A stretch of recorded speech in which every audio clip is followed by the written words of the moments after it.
haunt us in the dark, igniting a fleeting spark. Dreams are lost within the fight, restless souls in endless light. Together we won't lose if we know the rules. There's no rest for the wicked, and the pain they've inflicted.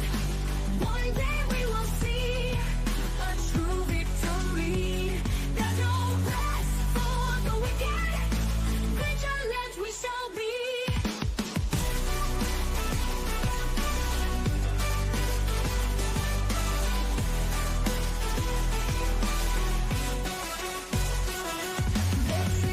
Damaging pain, trapped inside bitter rage. To fight them we must be strong. We are in this for the long haul. Together we won't lose if we know the rules. There's no rest for the wicked, and the pain they've inflicted. One day we will see. Welcome, everybody. Happy Saturday, and welcome to the watch party for Monster Squad, or almost officially the Monster Squad. And that was released in 1987. Wow.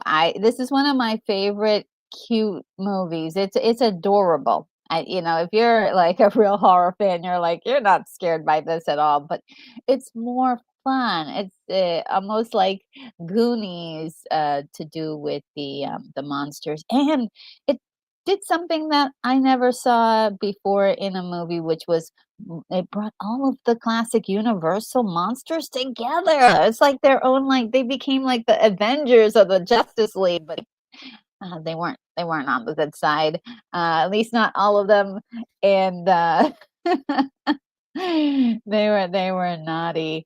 And when we speak of the Monster Squad, you could say that the monsters are the Monster Squad, but also the kids in the story, they consider themselves the Monster Squad. So let's see who's here before all the fun begins. Oh, look, okay. That old Yorkshire geek. By the way, love your avatar. It is so cool, very festive for the season. You know what? That just gives me an idea. Wouldn't it be cool to have a new avatar every season? That would be so cool. And let's see. He says, spookily, I am reviewing this movie on Monday. I'll use RNG's watch party as research. Oh, thank you. I am honored. Honestly. Yes, that's what I think.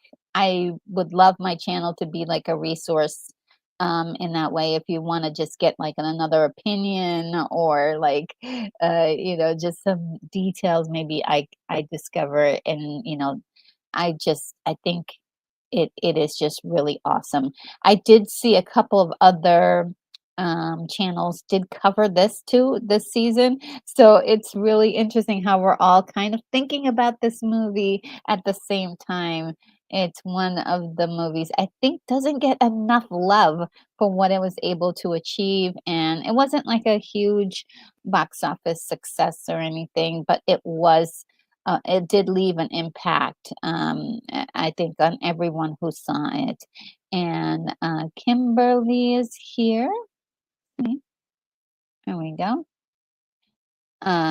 Really good to see you, Kimberly.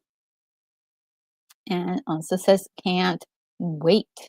Yes, this is going to be a lot of fun. This is a fun one, guys. This isn't, last week we were we were with the werewolves, and we're still with the werewolves, but it's going to be a lot lighter. There are a few murder, death, kills in the movie. Just a few. It's not really as bad as some other movies, but I think this is one of the more tamer movies, and I think it was geared around teenagers, like 13-year-olds, and so this would be like a perfect PG-13 kind of a movie. I forgot what rating system it was ranked at. Let's see. And Keith mentions June Lockhart. 100. Her first movie was Christmas Carol in 1937 with her father. That's, I think I remember June Lockhart. Um, Let me quickly Google and see who that is. Sometimes a picture will tell you everything. June Lockhart.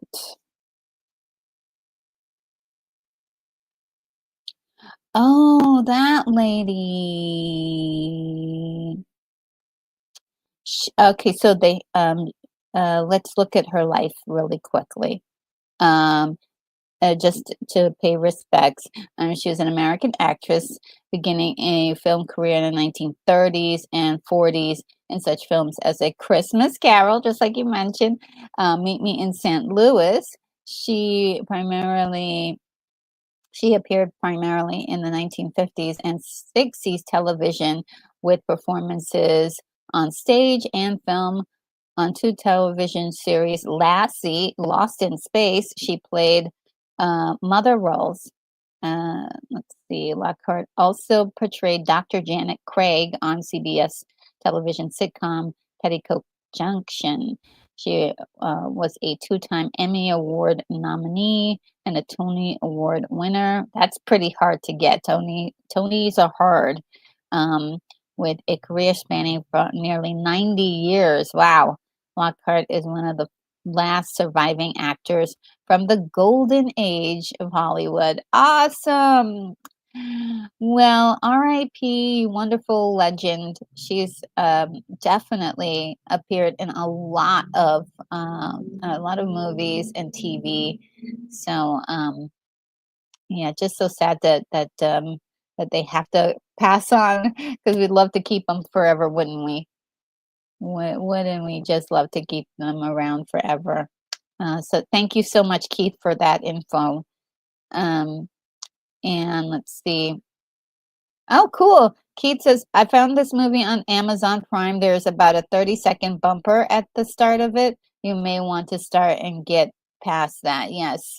I do own it because, like I said, there was a time where I was making a nice salary and I purchased it and it was, I just, it's one of my favorites, so I had to do it back then. Talking about maybe 6 years ago. um, Keith, he says, let's see, fun fact: 12 minutes was removed from the film because they figured it was going to be too scary for children. Oh yeah, there's one or two moments, but I loved every minute of it. And Charles Radcliffe is here. Hello, so good to see you. Says I grew up on Monster Squad. Isn't that a cool movie though? Come on. I don't see it like I want more people to talk about Monster Squad because it was so good and just simple Americana type movie. And I would love to see more movies like that even today. Like um we don't have, it's I think you could have like I guess Stranger Kid Things is sort of like a thing with like young kids in it that's kind of scary. But it would be nice to have something that's not super scary, but that would have like a group of kids in it. Because I mean, we all used to be kids once, and it just kind of gets you when you remember the days when you could just you'd be home by the time the light turned on, the street lights turned on. You were like, oh, time to go home. Which, depending on what time of year it was, if it was a summertime, for sure it would be like 9 o'clock. Uh, and that old Yorkshire geek says, "Oh, there are some genuinely creepy scenes." Yeah, they really did. I mean, they really felt like they tapped into the Universal movies. I feel like they really did, as far as like the cinematography and setting up. the scares and things like that. They really paid attention to the lore of a lot of those things. If forgive me because I'm I'm allergic. I have allergies, so one of the reactions is like just crying, tearing, just not really crying, but tearing. Every once in a while, I'll put a tissue to my cheek to wipe the involuntary tears. Uh, yes, and that old Yorkshire geek says she was in Lost in Space. Yeah, yeah, and so does Charles. Uh, oh, that old Yorkshire geek says her daughter is Anne Lockhart, who played Sheba in the original Battlestar Galactica. Yes, she's pretty. Oh, wow, what a gorgeous girl. What a gorgeous girl. I could see the resemblance. And Bonzo Gilmore says, let's go Monster Squad. Yes. Some hype for this thing. It's great. Um, and I think I was a teenager by the time this came out. And I think at that point my mom stopped going to the theater so much. So we did not see it in the theater like we usually went to go for a lot of the earlier like 80s movies. You know, to be very honest, she did not have the time. She was working a heck of a lot more. And so she did not have the time. And it was um, it was one of those things I caught on television on the syndication, and it was like, oh, this is so good. Why didn't we go see this in the theater? And it may have been advertising too, because I'm not sure. I don't remember ever seeing advertisement for the movie. I do remember seeing the television syndication and maybe even seeing it on cable. I'm not sure. Yes, that's exactly what I said a few moments ago. Monster Squad is like Goonies with monsters, says Charles Radcliffe. Yeah, it is one of those really cool movies with that interesting mix. You know, Bonzo Kilburn says June Lockhart, you know, just passed 2 days ago. Had no idea she was still around. Yeah, yeah. Uh, incredible, incredible. And let's see. All right, so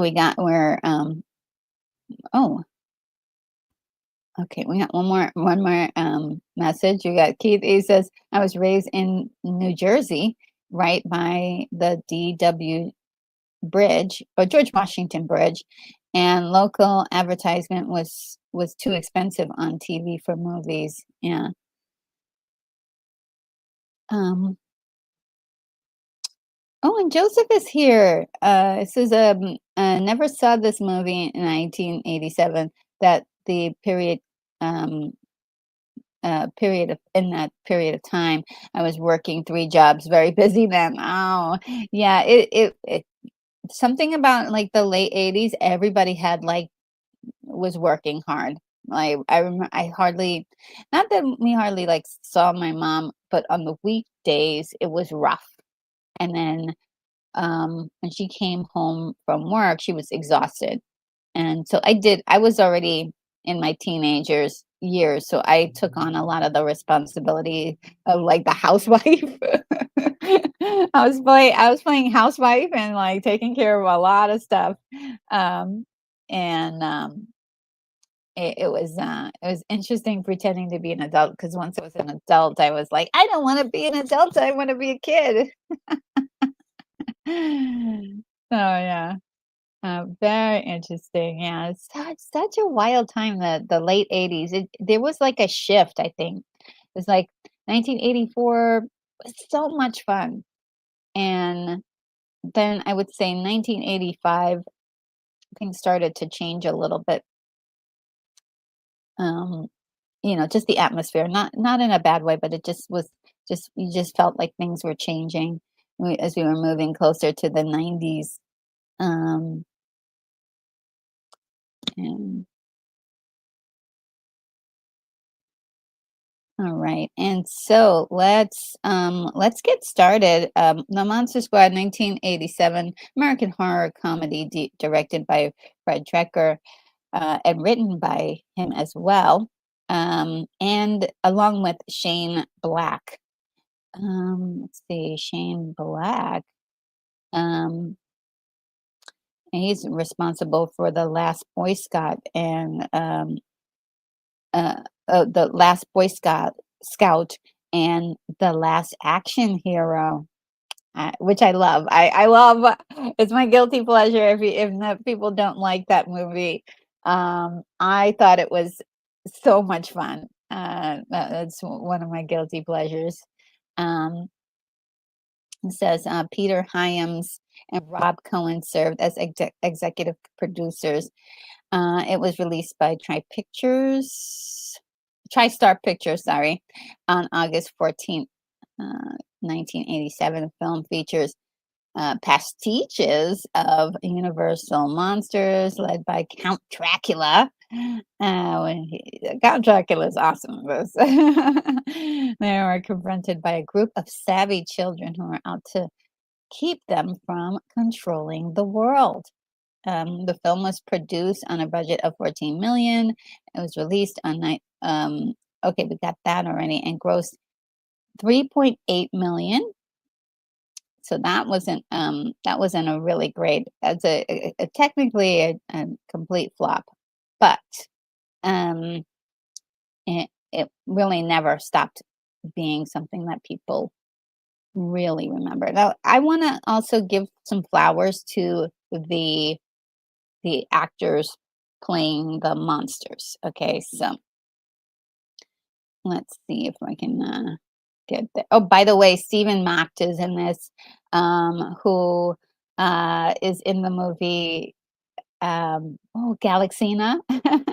He did a lot of other movies, but I always remember him from Galaxina for some reason.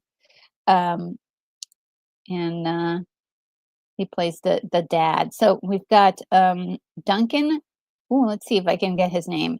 Reger playing Count Dracula. And he's still around today. Really good looking guy. We've got Tom Nugent playing Frankenstein's monster. Very well. Loved his portrayal of that. He's in a lot of movies. We know him without the makeup. He was let's see. He played Kane in RoboCop 2, which I never saw RoboCop 2. He played the Ripper in The Last Action Hero, which I love, and you see the connection. And he played a hacker in Heat. We also have, let's see, there's one other one. Okay, so there's okay, Jonathan I hope I'm saying his name right. Grease, playing the Wolfman, because he also played sort of like a vampire wolf kind of creature in Fright Night 2, which I really like that movie. I did like that movie. And who else? Is there another one? Who played the? We've got Jack Gwillem playing Abraham Van Helsing, and I believe he was in the Clash of the Titans. I think he played Poseidon. Let's see. I believe so.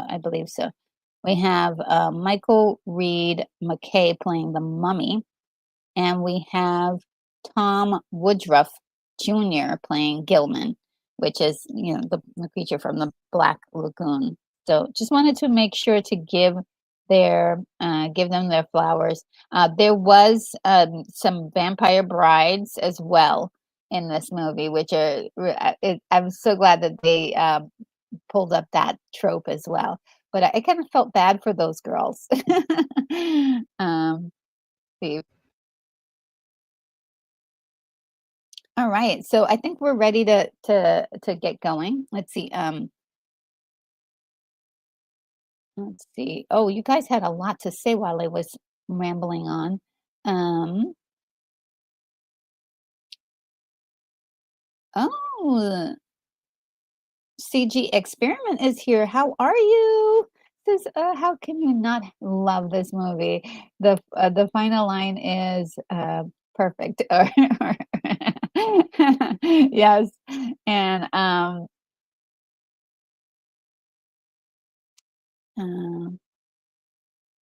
see, and Joseph says it was nice that June Lockhart made a cameo in the Lost in Space movie remake. Oh, really? I did see that movie, but I think I blocked it out of my memory.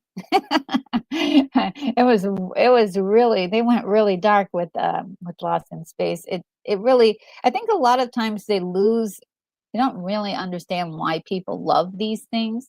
It's for the kitsch, the kitschiness that a lot of people love a lot of these older franchises, and so when they remake it, it kind of gets weird for long-term fans. But I thought it was okay. I didn't hate it. Um, I just have to look. I have to watch it again to find. I think there was one really annoying character in there that I was just like, I just really like, I hate that character. And I hardly ever use the word hate, but for that person was like, oh, you're. Um, let's see. Bonzo says, Roger Nerdgirl, when is mom going to be back on the channel? I don't know. We'll see if we can get her back on the channel. Um, it looks like special request there. We got to get my mom on the channel. That old Yorkshire geek says, and the night of the creeps. Oh, I never saw that. There's a little Monster Squad Easter egg. Decker directed both films. Night of the Creeps first. Oh, I've never seen that. Okay, I'll have to write that down because I've never seen Night of the Creeps.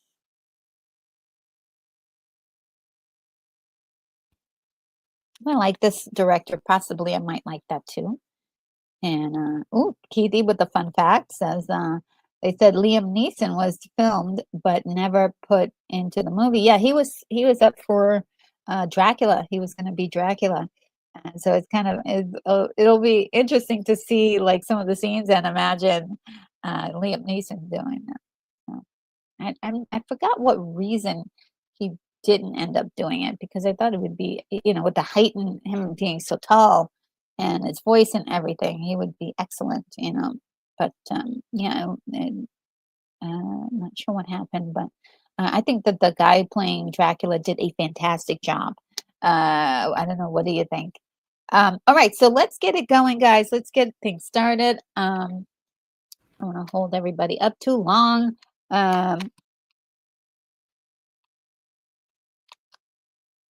All right, I've got my timer here. Um, let's see.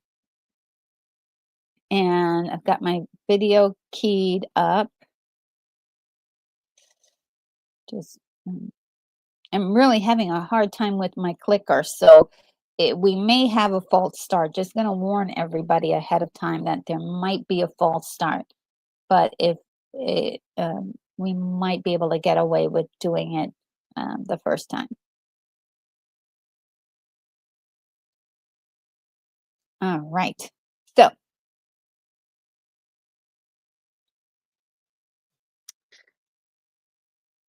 all right. So, okay. If you're new here, the way it works is that you have your copy, I have my copy, and we watch our copies together. And if you're needing to check to see what the time is or where we are watching in the movie, we got the timer here. But I also will have a little visual for you to see, a little visualizer is what we call it around here.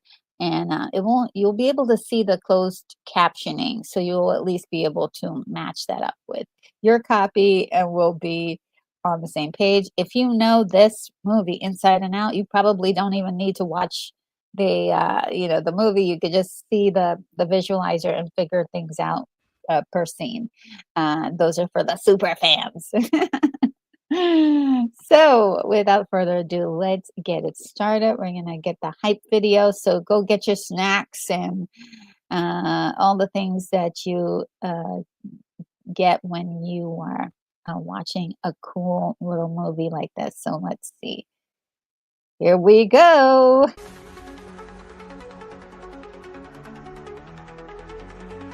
Come on, it's party time.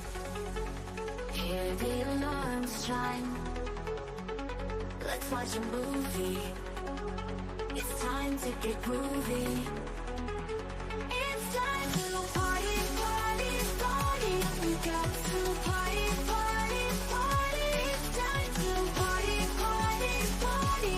Party, party, party all night all night long.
Ooh.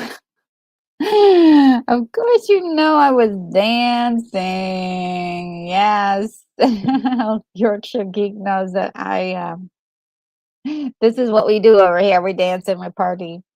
Um, and we really put the party in the watch party. So let's get it going here. I got my timer and we're gonna do the countdown. So let me make sure I'm queued up perfectly. And it may take me a few minutes to catch up with you guys, but at least if we can get it started here, it'd be great. Okay, so I'm gonna count down from 5 to 1, and after I say one, I'll say play, and that's when we'll all hit our devices together. Okay, so 5, 4, 3, 2, 1. Ah, the clicker worked perfectly. And let's see.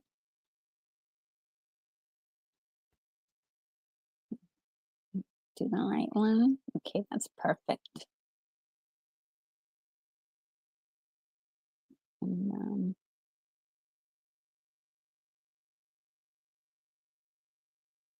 all right, I think I'm caught up to you as well.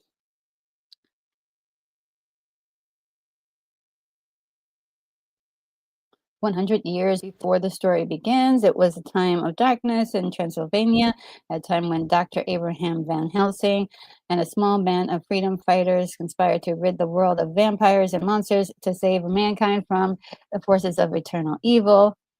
They blew it. You get the sense of the humor right away. Right away. They they blew it.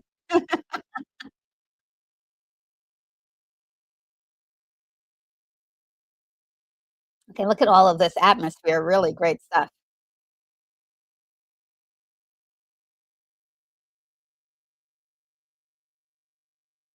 Even mocked.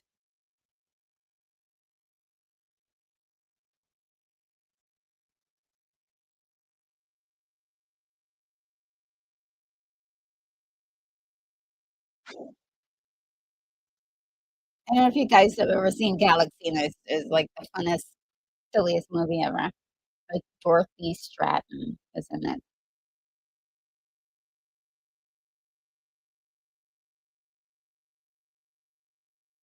Oh, I love this. All this atmosphere. Then they got the violins going in. I mean, come on, a movie with Dracula without violence? Come on. Doesn't that's a pair, that's a pair. An armadillo? Oh, this is a really cool moment. Ooh, spiders, which I hate, but got a hand reaching out.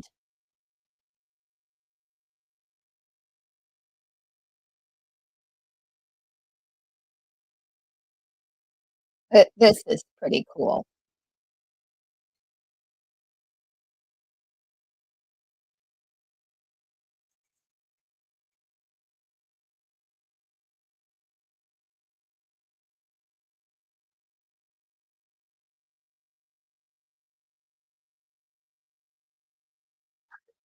Ooh, so cool. Transforming. Dracula. He looks very pleased with himself.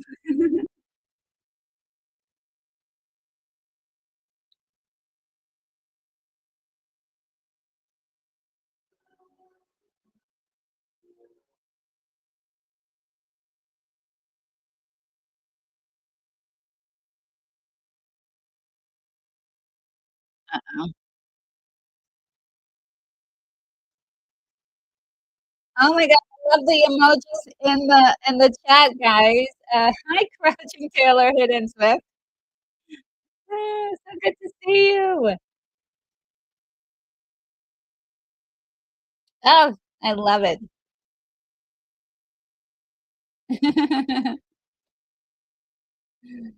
And, that old Yorkshire geek says, "Great Stan Winston effect."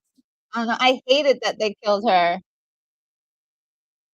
So that's, the first, victim or the first, um, person who died. So they at least tell you right now, like, this is not just your average, kiddie movie. There are gonna be some people who die in this movie. I like the fact that they set this up at the beginning.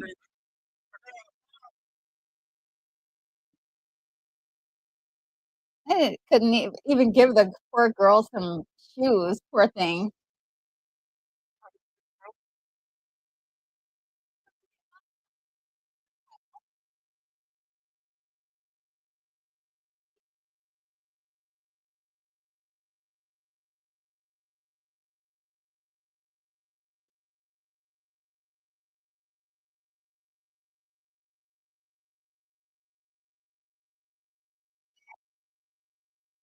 Wow. The sound in this is amazing.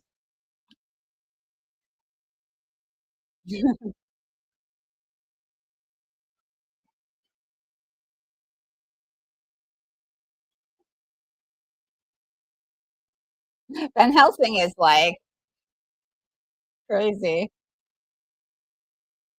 Oh,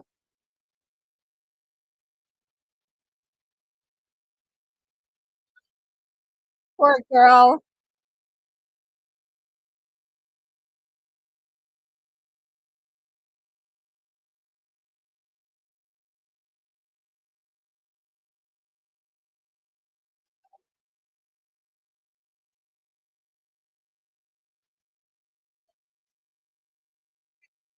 Wow, the sounds are incredible.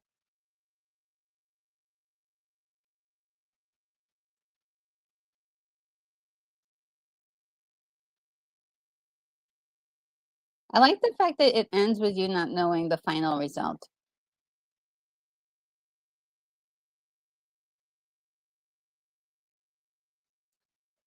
Now we're here to modern day. Let's see. Uh, That old Yorkshire geese says, "This Van Helsing looks nothing like Hugh Jackman." Yes, that's what I love about that movie.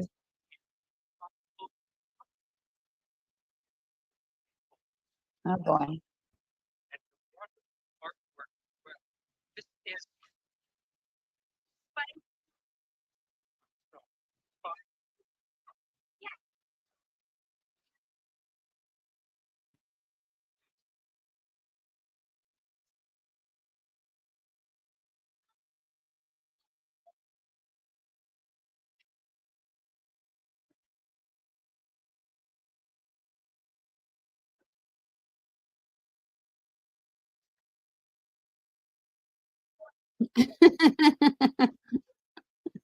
And Joseph says, "Hello, boils and ghouls."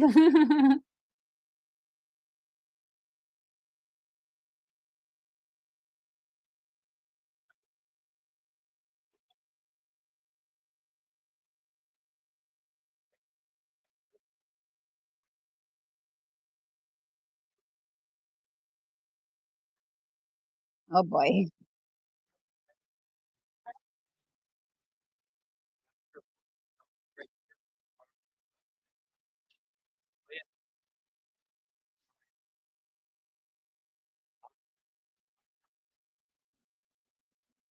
Great.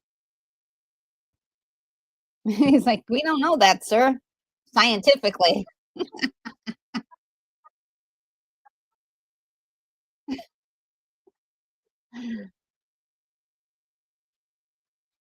Oh boy.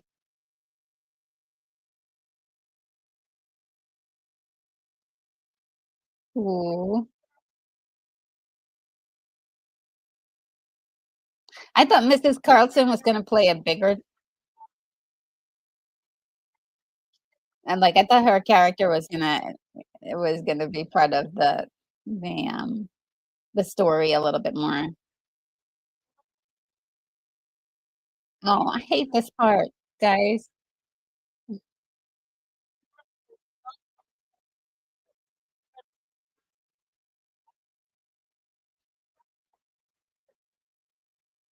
Oh, no. No, you oh, that's sacrilege, okay? A Snickers in the '80s, one of the most amazing things ever.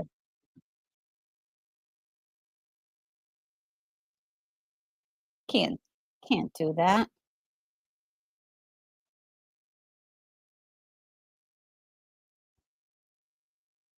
Oh, no, I have buffering, guys. Must be a solar flare. There's a lot of, language that a lot of people would say be frowned upon, I guess, today. That's probably why people aren't really talking about this as much, but it's not it's still a good film. I love this kid, though, on the bike. He fights for the users. Of the underdogs, you know what I mean? That's a good guy. Yep, that's right.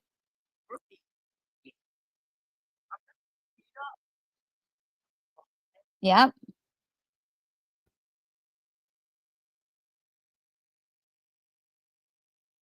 I like this movie because it turns my least favorite part of the movie into one of my favorite parts is when the bully has to eat his own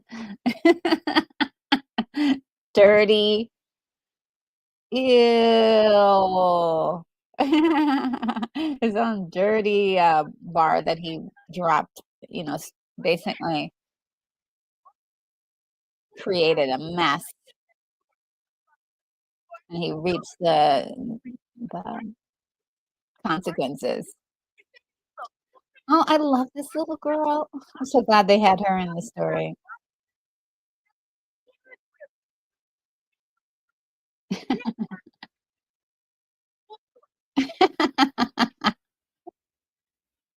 Yeah, the language in this movie is just so cute, like, adorable, but it's like it's '80s. This is what people were doing. It was real.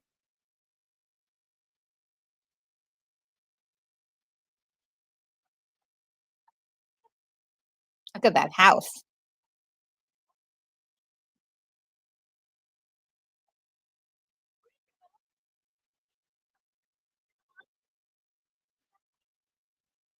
Aw.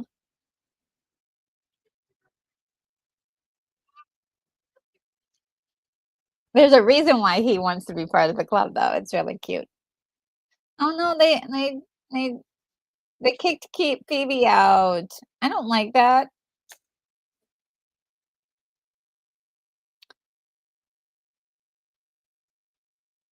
Baby sees something.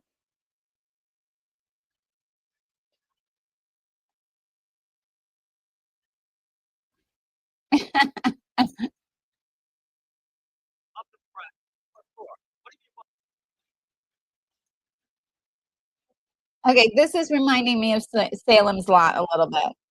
Yes, remember the guys in the truck?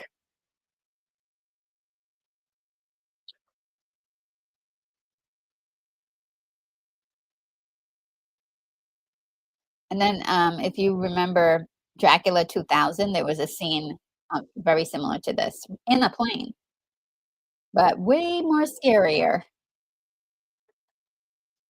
Never check it out.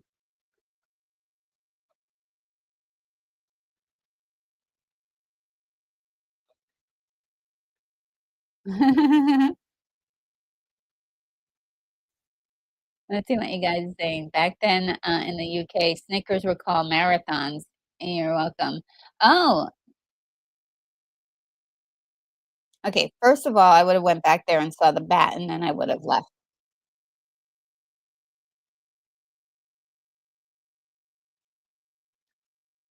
Oh, Dracula! Ooh,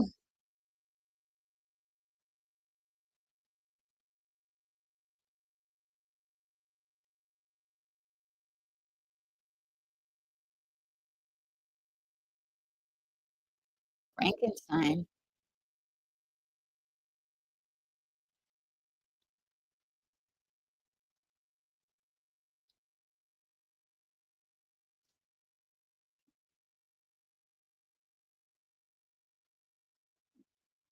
Whoa, that's crazy. Special effects, not bad. Not bad. I don't think it's at 100%, but it's doing good. Oh, the swamp.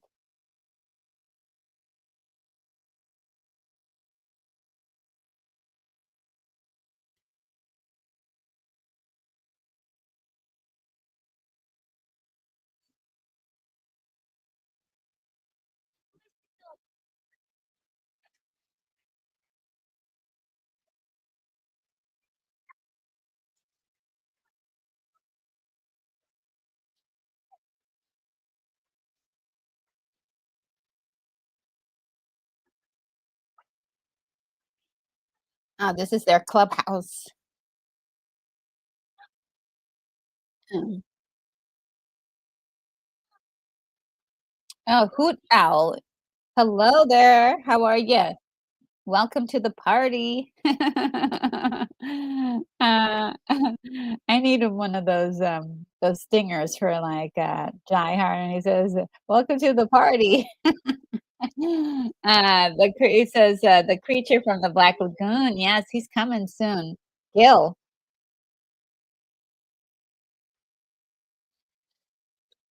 See, he knows his monsters.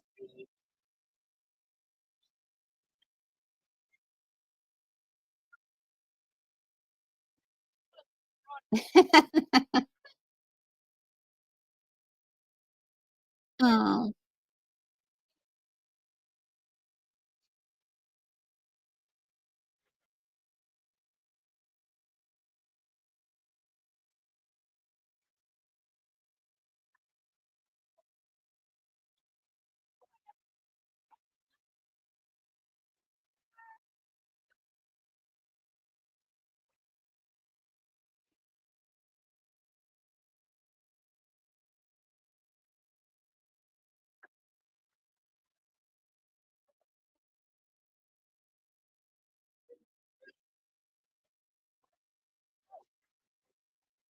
Oh, by the way, he grabs a carrot. He's a good kid.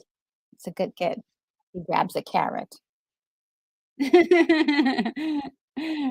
not just grabbing cookies or any snack. He grabs a carrot. He's a good kid.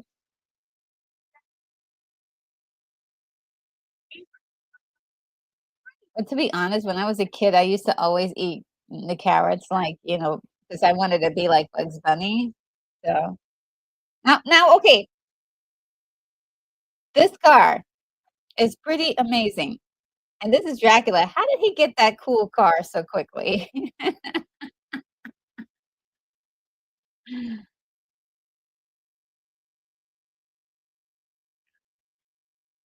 'Cause I think he's been scouting this area for a long time.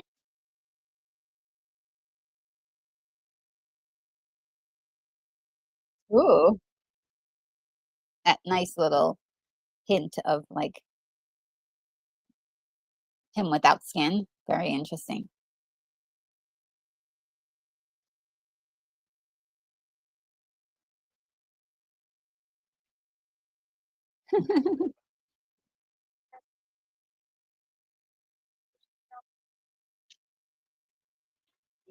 Groundhog Day, part 12?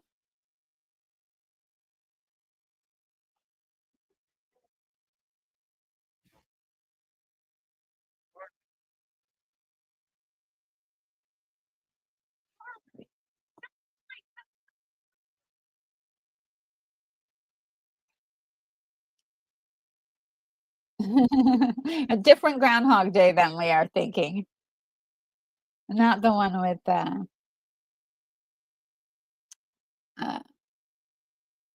oh my goodness.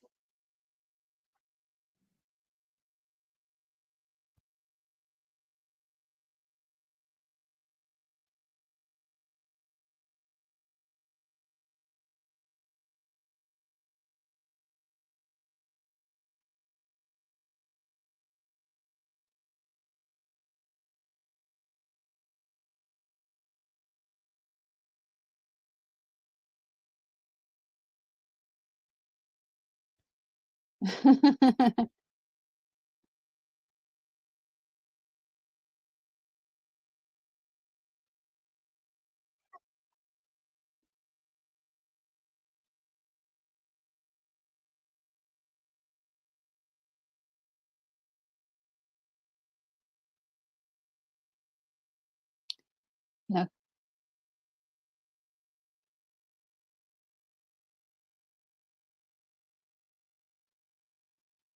Aw. Oh boy, you knew that when you bought the package.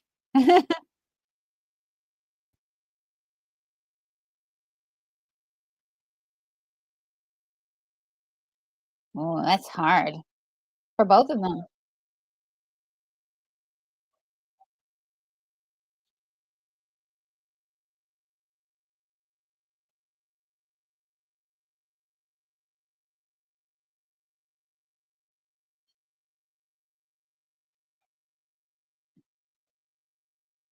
Wow.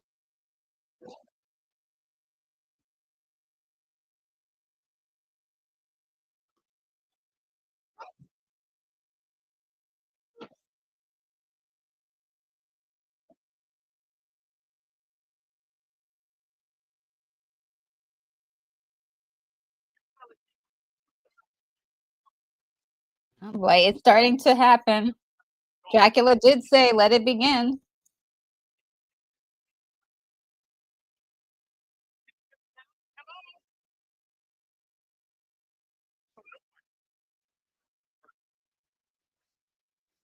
I used to love this actor here. Um, he would just show up in movies. I don't know his name. Um, the the actor playing Rich,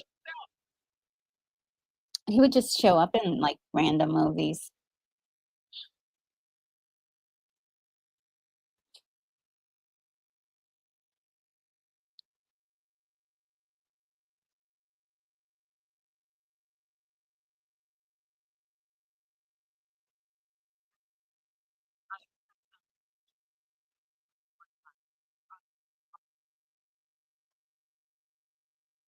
Oh boy. By the way, that guy on the plane got off really easy. He did not. I thought that was the end of those guys on the plane, but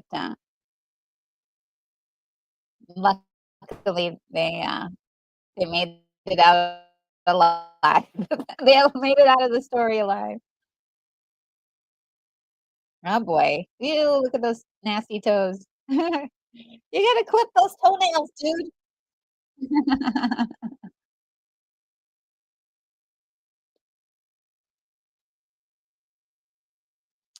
Oh, what a cool view.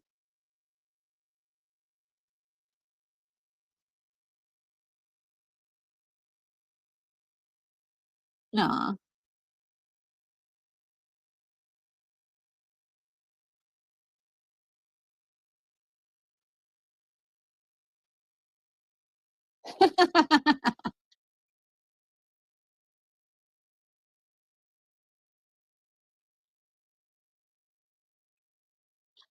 It's kinda cool. They're the dad's a really good guy. He's just tired.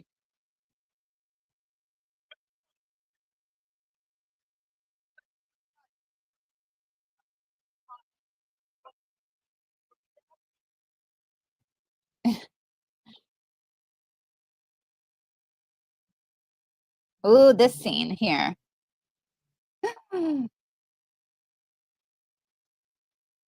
The wolf man.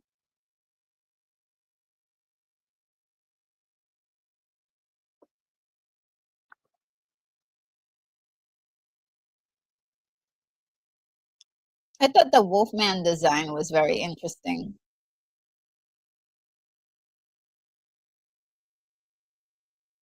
The mummy.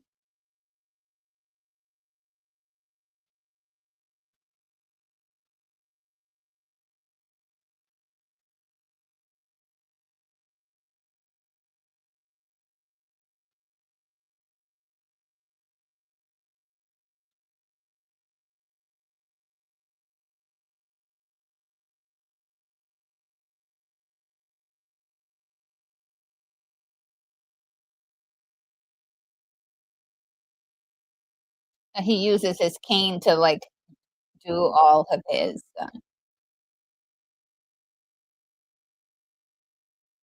for his powers. Frankenstein. Oh, there he is, the creature from the Black Lagoon. Almost looks like a predator.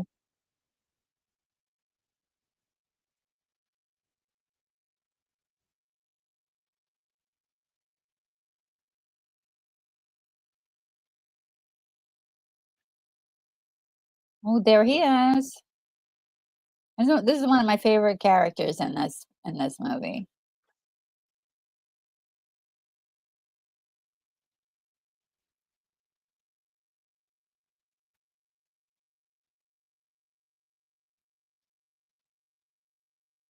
I love how his cane does everything and anything.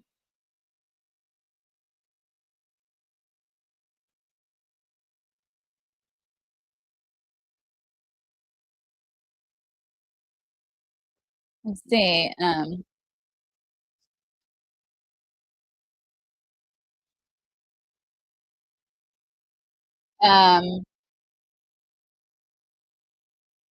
that your old Yorkshire geek says Dracula has claw brains is walking stick. Cool. And, Joseph says, "When I first moved up to Anchorage, I remember my wife telling me how they had a drive-in theater, but it was practically useless since it didn't get dark in the summer and the winter was too cold." Oh.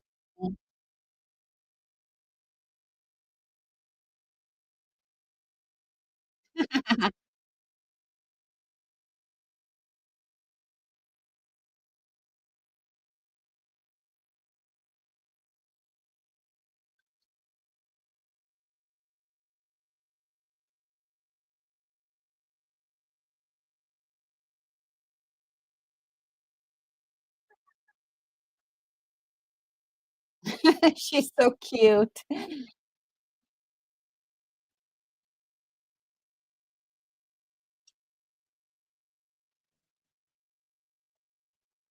I didn't think about this before, but maybe her mom might be a witch.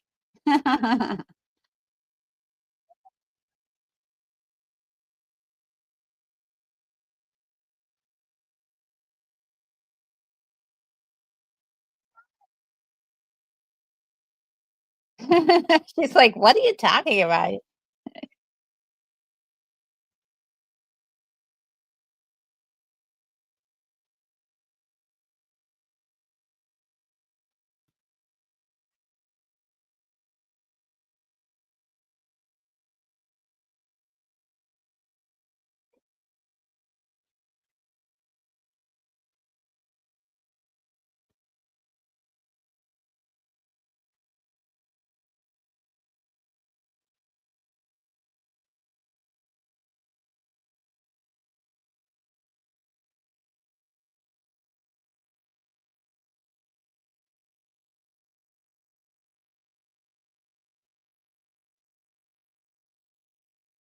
Okay, he's seeing some things. Mr. Alucard's school. We all know by now that Alucard is Dracula, but I loved how he works it out.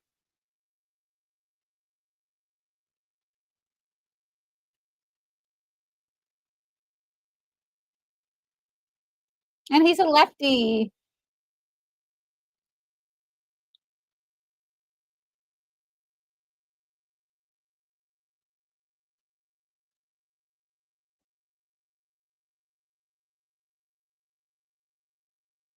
I don't know about you, but when I was little, I used to always wanna be a left-handed person, but I was just I was just right-handed.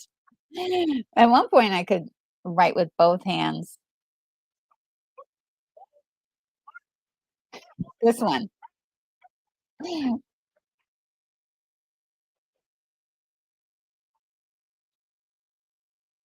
tried. He wasn't paying attention, though. He tried. I love this.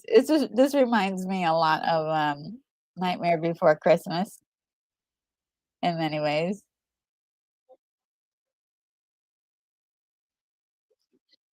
There he is right there, but he's not even looking.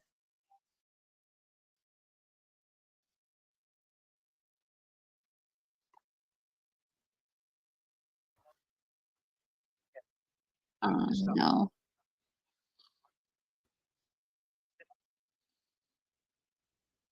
Poor kid.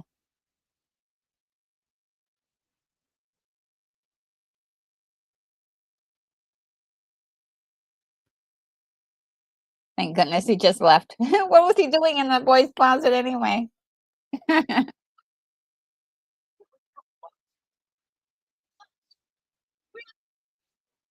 Yeah,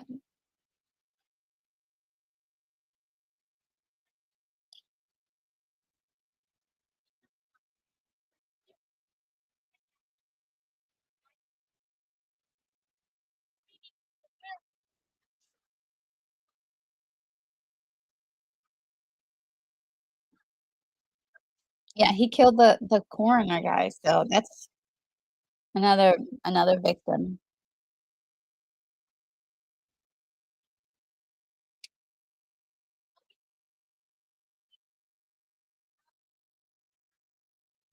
Aw,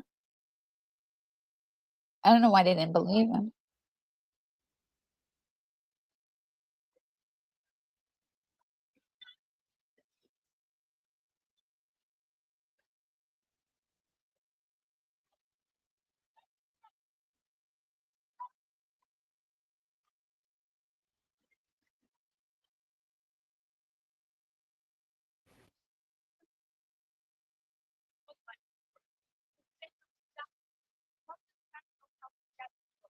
Oh, they got Van Helsing's diary.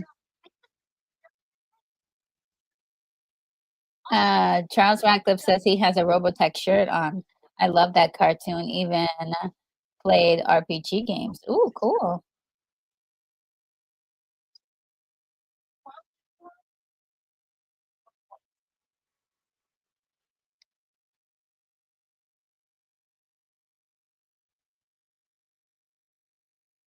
Oh, the doggy. The cute little doggy. He wants to be part of the monster squad. The only one that's missing is the little girl. I think she's the most important piece, actually. And Joseph says, back in the 80s, even the monsters were forced to stay in the closet. Eh.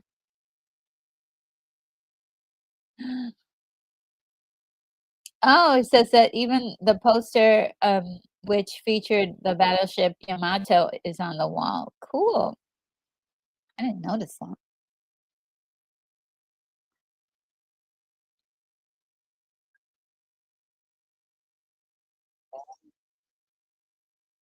Oh, he wants to go home. He has them locked up. Old friend? I don't know.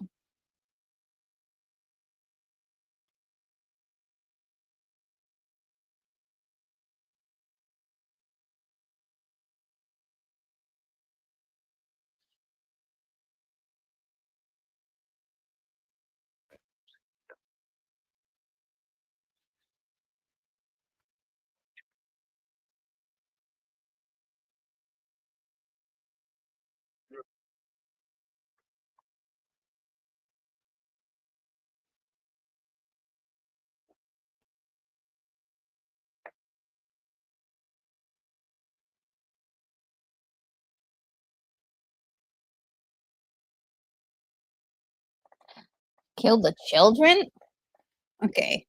I mean, if you weren't concerned before, now you should be concerned. He wants, he's like, kill the children.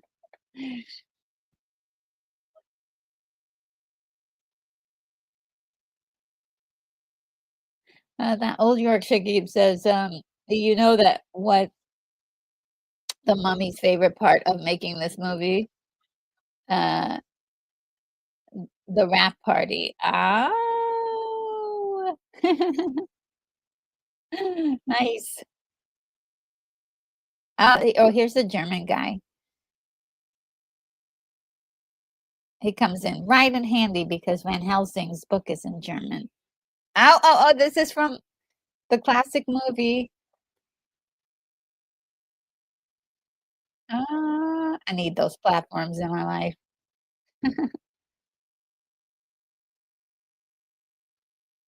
See, oh, look like hilarious. See, that is so funny. Very, remember The Burbs? I love that movie 'cause it's full of so many, like, little fake scares. So you have this man with a knife, and he's like but really, he's using the knife to cut the pie.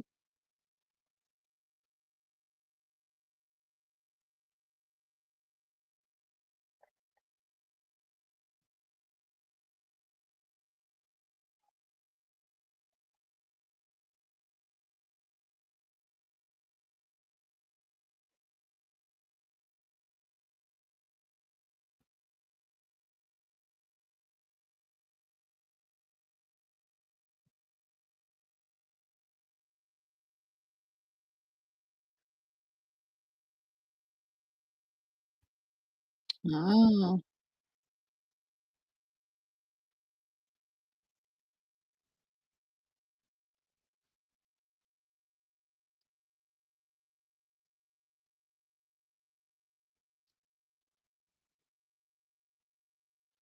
in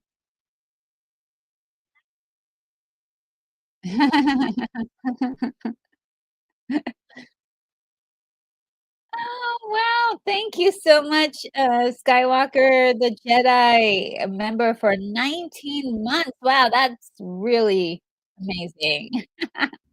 Says, much love to Retro. Keep up the great work. Well, thank you so much. Yourself as well. Keep up the great work that you're doing as well. Just amazing to see you here.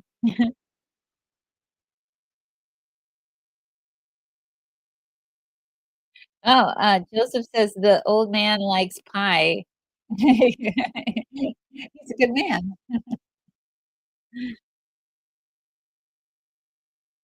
Oh, that old Yorkshire geese says, "But Van Helsing was Dutch. Why would his diary be in German?" Who knows? Translated, perhaps?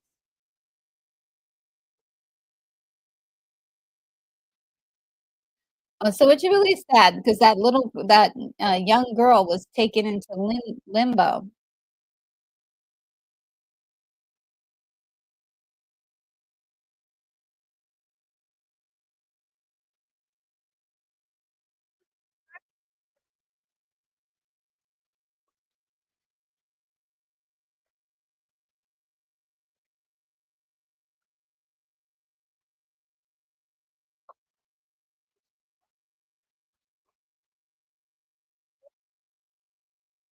Oh, boy. A ticking time clock. I love this.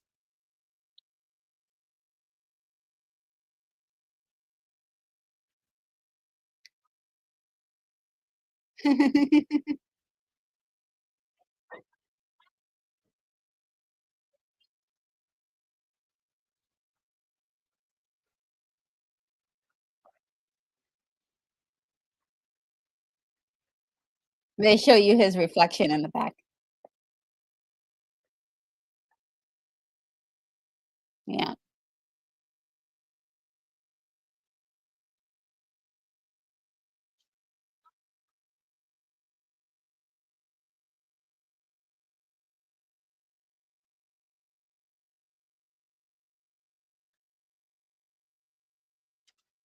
It's interesting because they leave it in a loop, like, you're like, "Oh, what's up with that guy? Who is that dude?"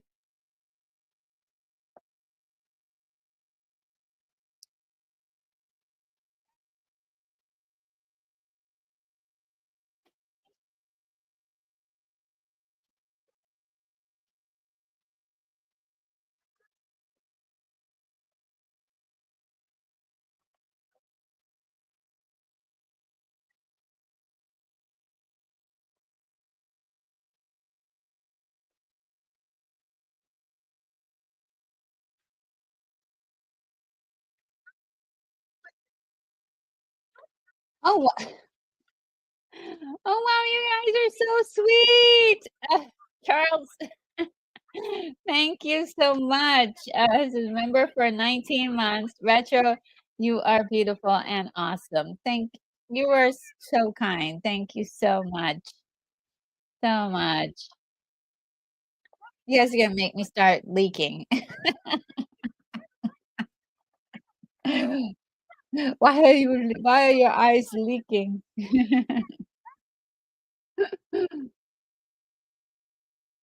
Mm, she made friends with Frankenstein, monster.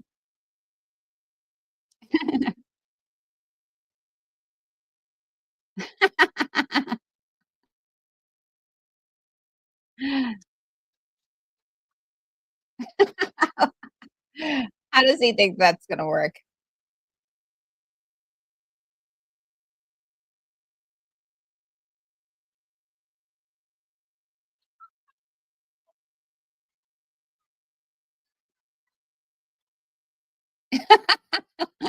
The dialogue in this movie is just really silly and fun and fun. Um,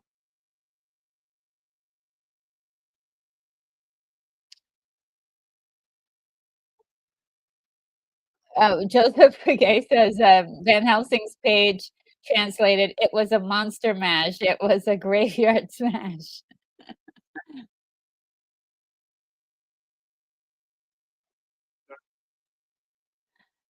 Yeah, and it says that the monster, he's such a softie. He's really sweet. Ooh, you don't wanna yeah, she earned it. She brought them a monster.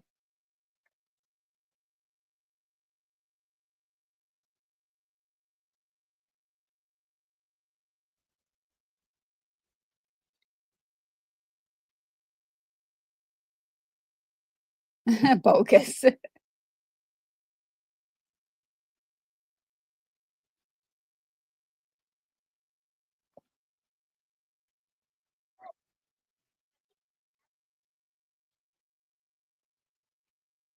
He sees, some stuff going on.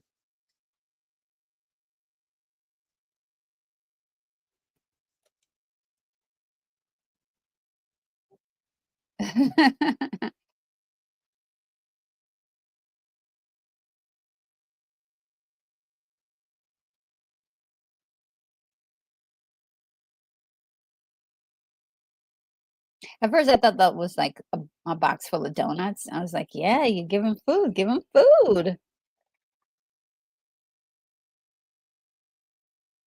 Oh, no.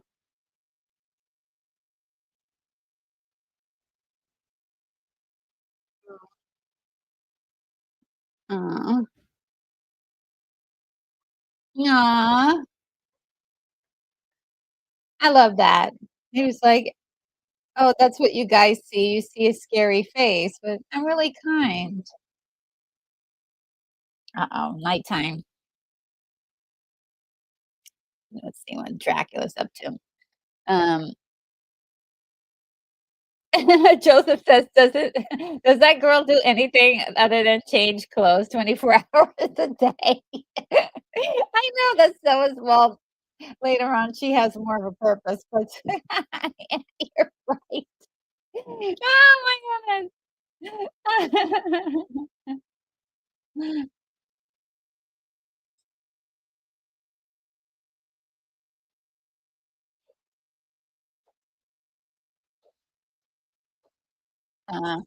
Uh, Keely says, "Never enough donuts." I know, right?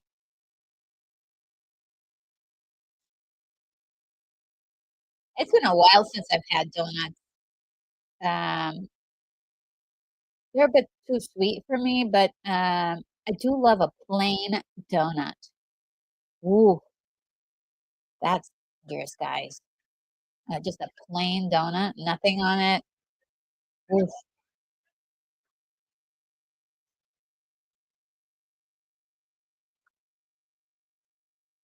I think that's my favorite, and I think it's been at least 2 years since I've had a donut. It's time for me to have a donut again. What? Just one, at least. Of course, we've got some cool '80s music,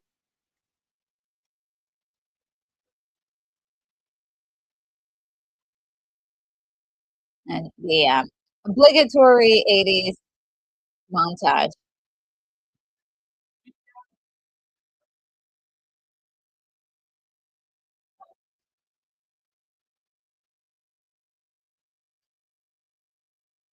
I love his wall of, like, monster movies, monster movie posters. I think that's in the clubhouse still, though, but everybody's got, like, walls and walls of stuff. Amazing Spider-Man there.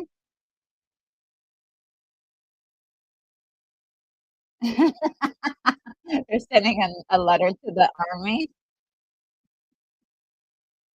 What a sweet little boy.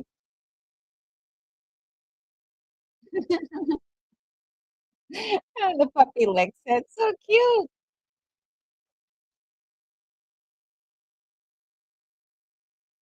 This is the old way of making, like, what do you call it? Like, the flyers or even, like, business cards. I remember going to the making my own business cards out of paper, like, in the early '80s. Silver bullet. Mom's missing her silverware.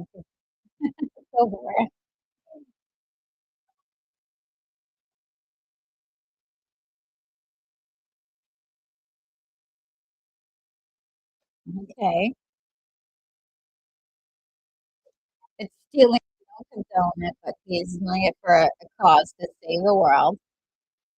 He's saving the world, right? This is the only time we do something like that.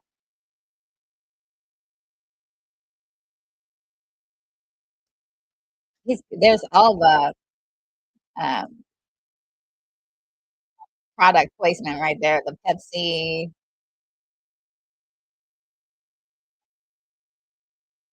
I love it.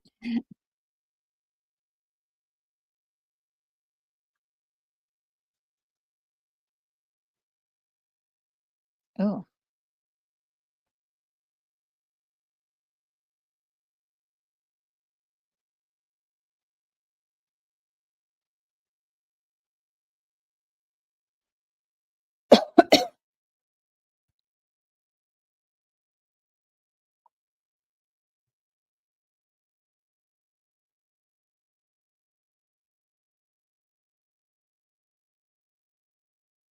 See, as a human, he didn't want to be do these, do terrible things.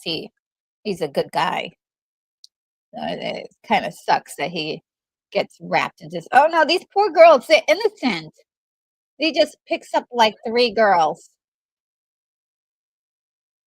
That's awful.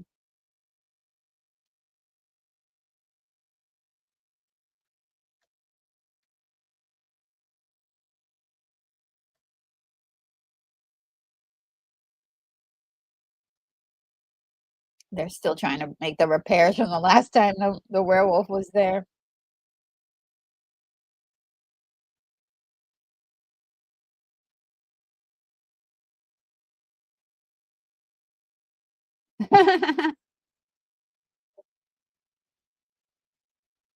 That's commonplace, though.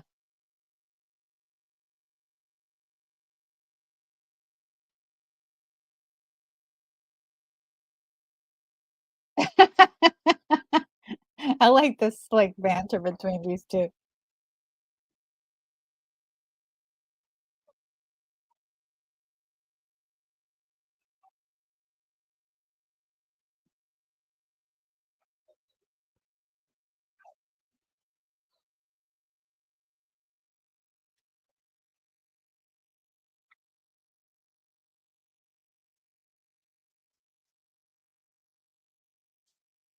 Oh, boy. Ah, such a classic Wolfman look. Music's great. Ah, this is really inspiring me. Maybe I should write a horror movie about werewolves. I'm already doing something to do with, vampires as a secret project, but, I'd love to do a werewolf thing.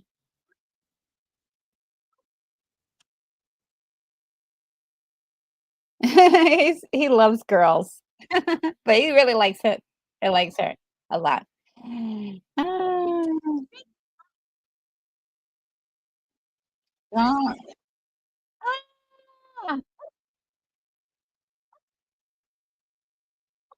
Did you hear the Jaws reference there? It's like, "Du du du du du du." Oh, that old Yorkshire geek says Bill and Ted's Time Machine is wrecked now.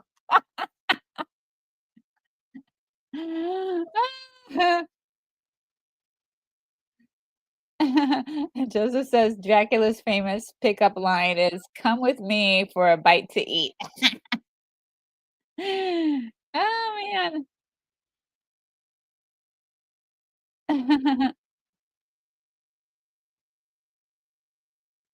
Keith E says, "I'm waiting for Dracula to move, for a Dracula movie called Fangs for the Memory." Thanks for the memories. Really good. You guys have got some good ones. I'm so glad we're having fun with it.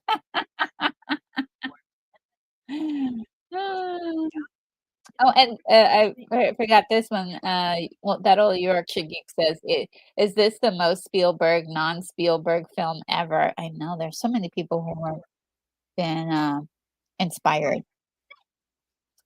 I had the same exact earrings that she had in the right there in the '80s, same exact one with the heart and the bow, totally same earrings.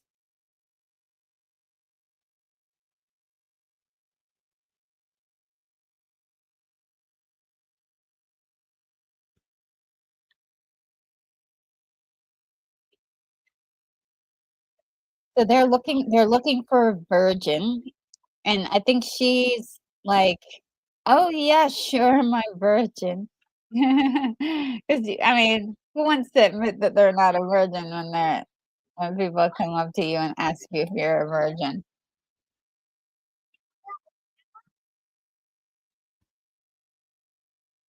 Oh, boy.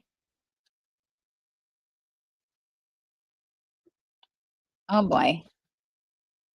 Oh, boy. Oh, boy. Master wants children dead. Okay, well, this is the time to, resign from the squad. Nature squad. See? Me too. I this guy, we're on the same page. Oh, Dracula is setting a trap.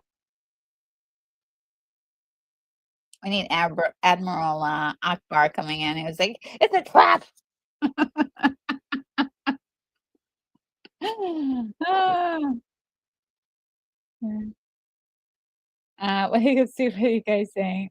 Uh, Joseph, says Tallahassee loses his first, Twinkie and was never the same. Oh, yeah. Yeah.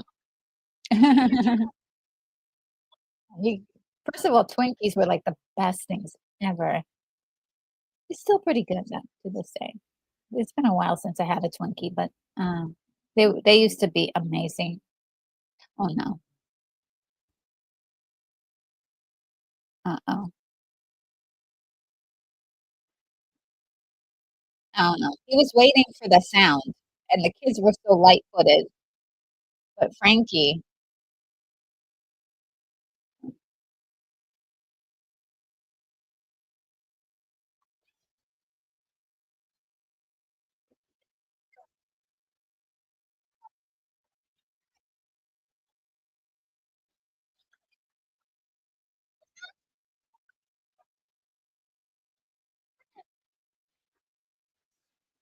he's already dead, guys. He's the oh my god. Oh, boy.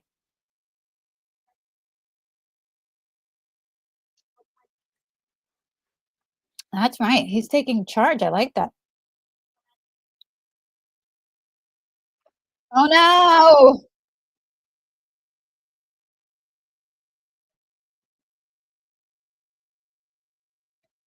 Ooh.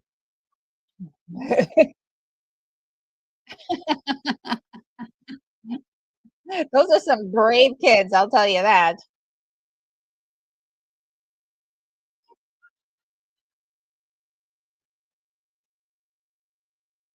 Ooh, the brides. They turned quick, right? Ooh, Dracula himself. Oh, man. They're surrounded.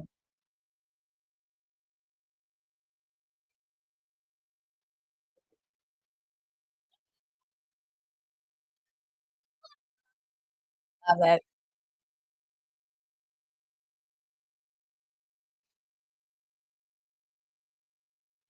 So good. I love that scene so much.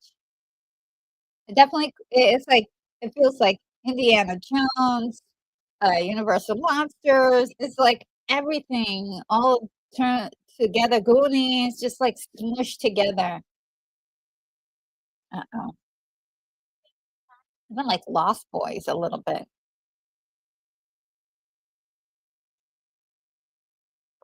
He has a crush on her, remind you.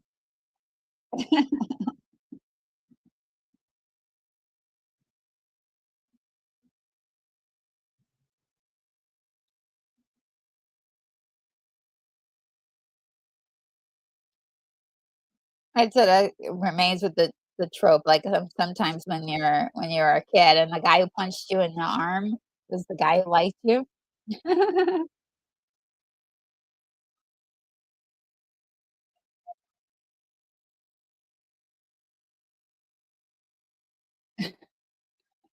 Okay, some of these I can't say out loud, just the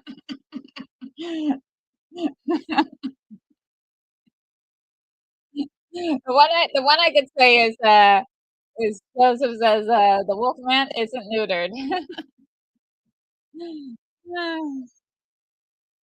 And, Dracula's demolition subcontractor was an inside gig.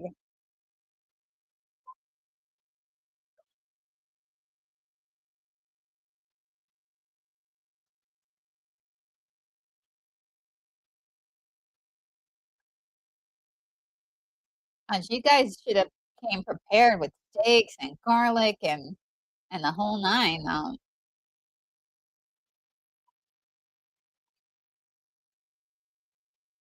we don't have, holy water, you could just, get some water, throw some cloves of garlic in there, and you got, you know, a very, very powerful, um, little thing. If you've got holy water and you dunk in some garlic, obliteration.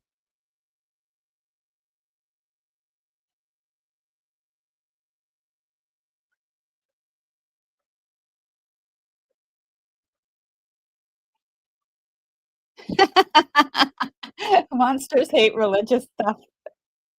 I love it.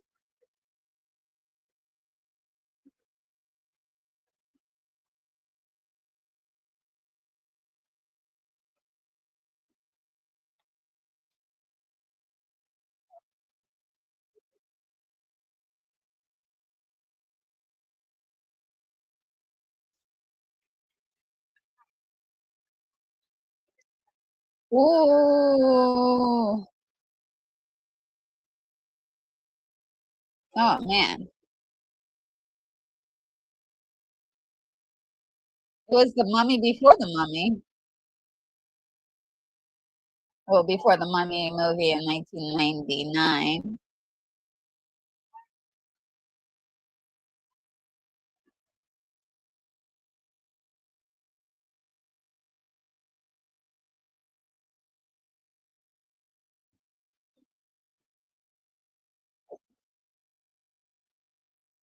That first Mummy movie that was done in the '30s was amazing, though, and, the one they did with, Christopher Lee was pretty good, too. This was so harsh. I thought this was really harsh of them to do this to the mummy. Like, he's just totally unraveling and turning into dust, basically. Oh, no. By the way, I mean, the mummy is like a priceless artifact, so the mummy itself.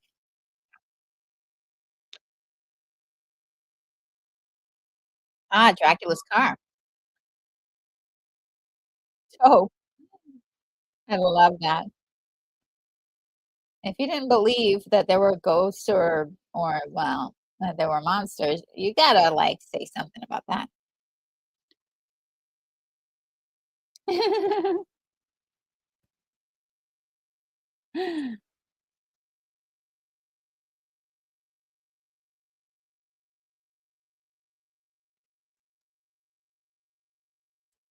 Dracula is pissed. Whoa!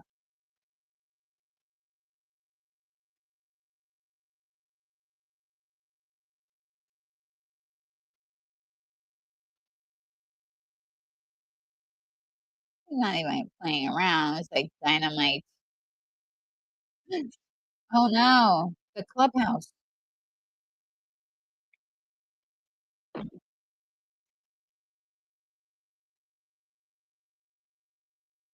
Did he ended it with like a meeting adjourned, like it's a like action movie, oh no, another piece of stick of dynamite.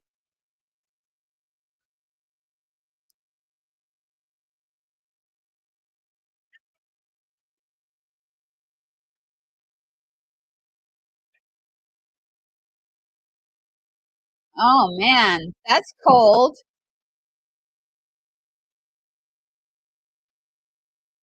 That was cold.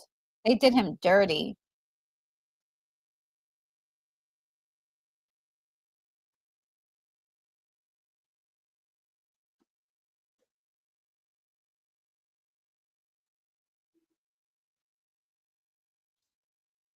Ooh, them fighting words right there. Oh, yeah. If you weren't sure, I thought she was gonna faint right there. That would have been a trope.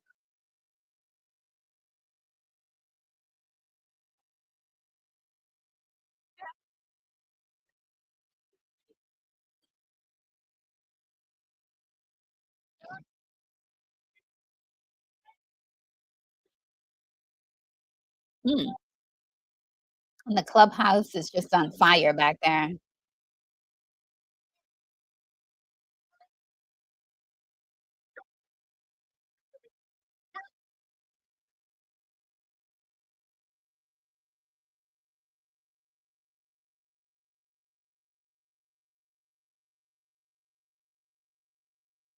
Let's see. That the old Yorkshire geek says Dracula should have recruited Arnold Vosloo. Oh, why is that name familiar? Refresh me. Um, and Joseph says, when supernatural hijinks don't work, he resorts to explosives. The brides. I love them so much.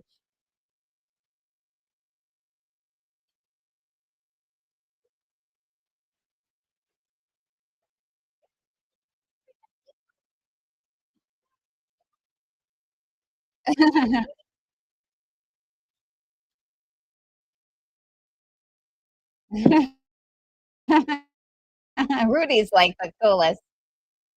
Oh no, I'm buffering. I hope I'm on sync.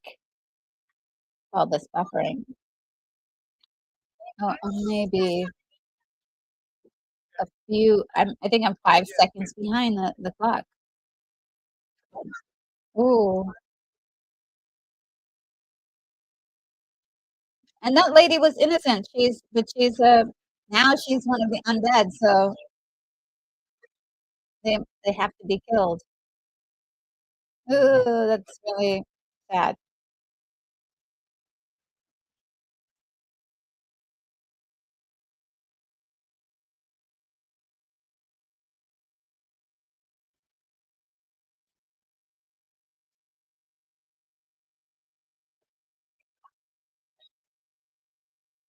Dad is like, "I'm taking care of this." "Dude, you need garlic." "Oh, no, no, you're about to deal with, yeah, he needs something else." Let's just put it like that.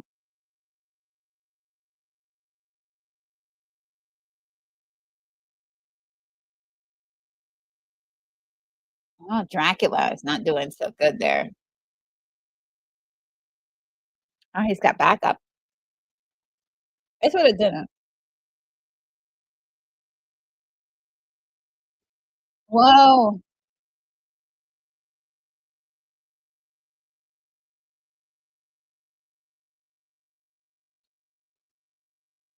Oh, man, that is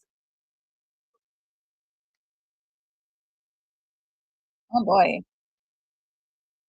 Oh, messed up.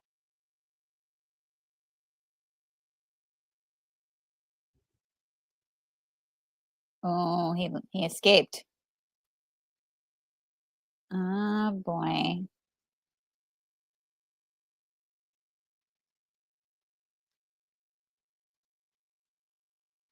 Still alive.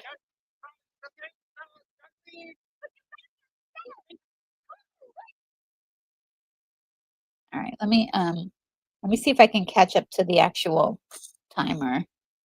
I'm a little bit behind.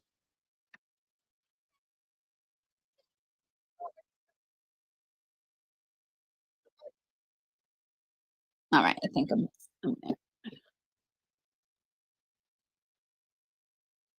Uh-oh, the wolf man is reincorporating, guys. That was quick.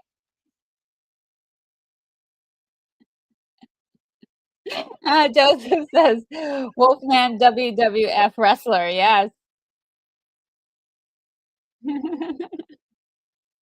Oh, no. Look out behind you.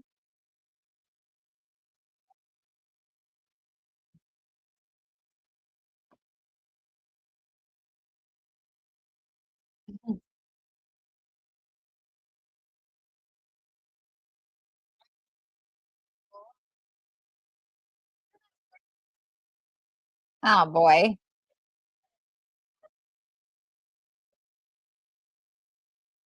Come on, boy, you know what to do. Okay, yeah, he's got a gun now, and I know he's got a silver bullet. We saw him make it. All right.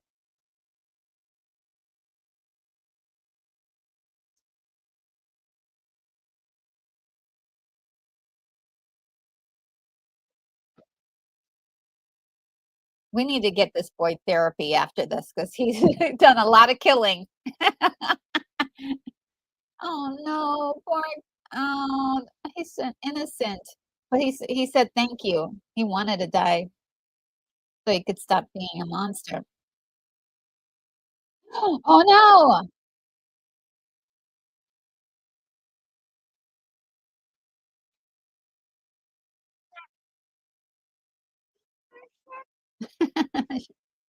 Is she a version?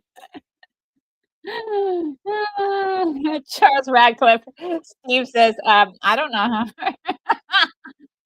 I don't know her." Uh-oh.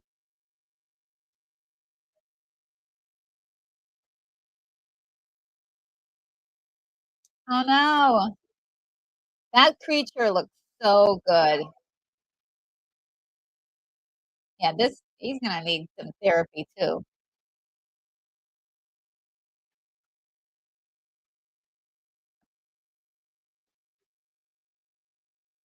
I don't know, kid, you had the right of way by just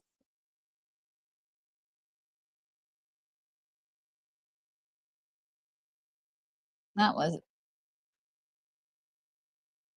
um, he's gone. I love the sound effect of the gong. It's like, "Dang," the bell. My,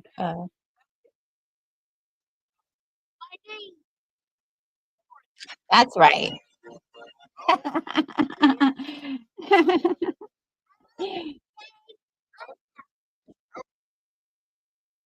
No, it's Dracula.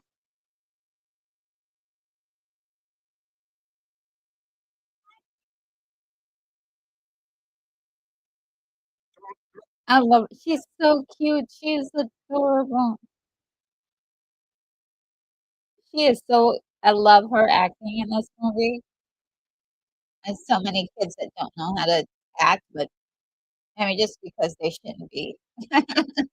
But then there are some people who are just excellent at it.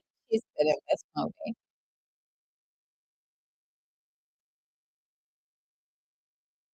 Just destroying fools. Like, out of my way.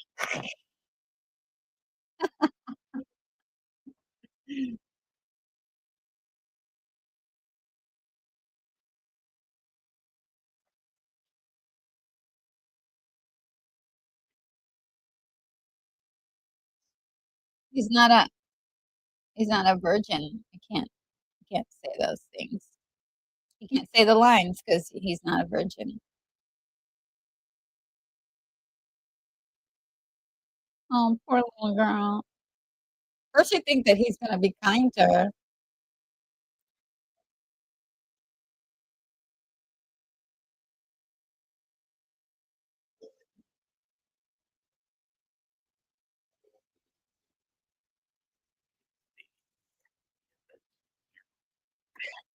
Man, he's rude.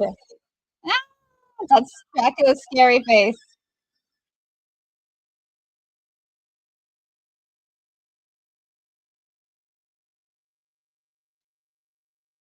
Uh-oh.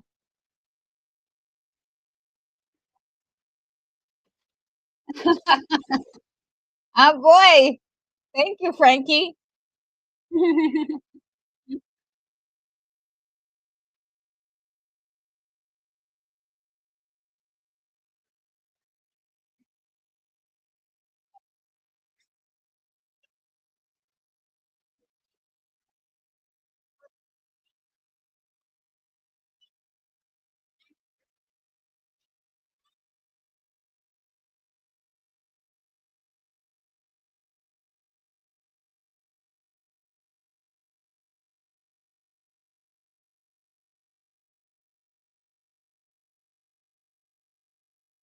Oh boy,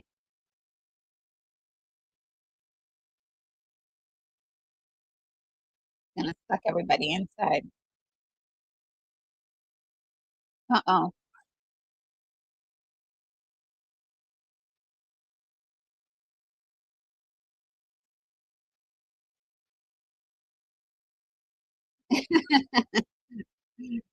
Sean is a brave kid. Oh, look.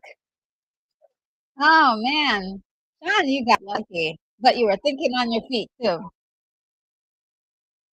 Ah, there's Van Helsing by his buddies.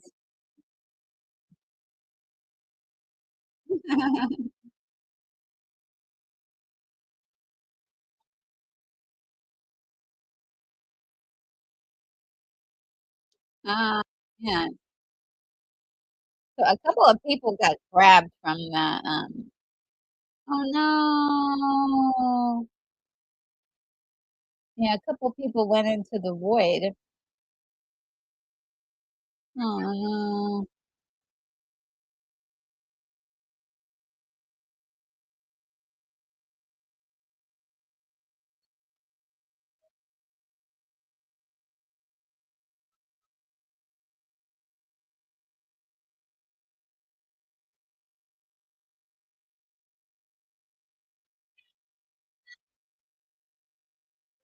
He got the little, that little girl, I'm telling you, the acting, really good.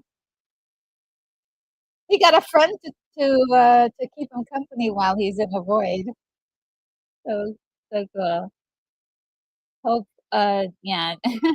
Keithy says hopeful sounding music. Yeah, very. Oh, Darth Plato is here. Hi. Says it's the Phantom Zone. I know, right? And Lance Chapin is also here. Hi Lance. How are you?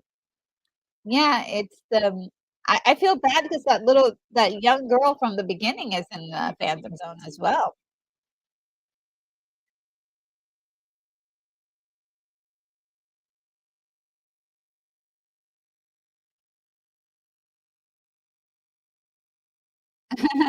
And the military finally got there. Oh boy. Look at him. He made his move.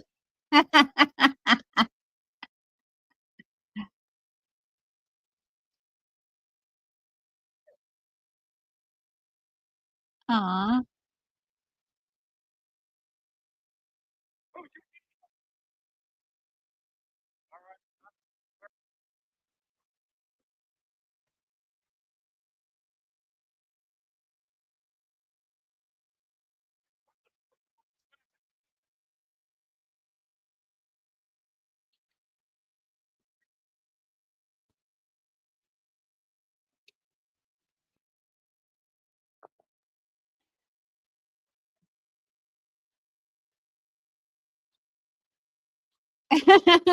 I love it. We saw him make those cards earlier, right?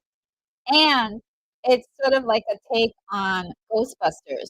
And we did have that one scene where the 2 cars kinda, you had the Dracula's car go through the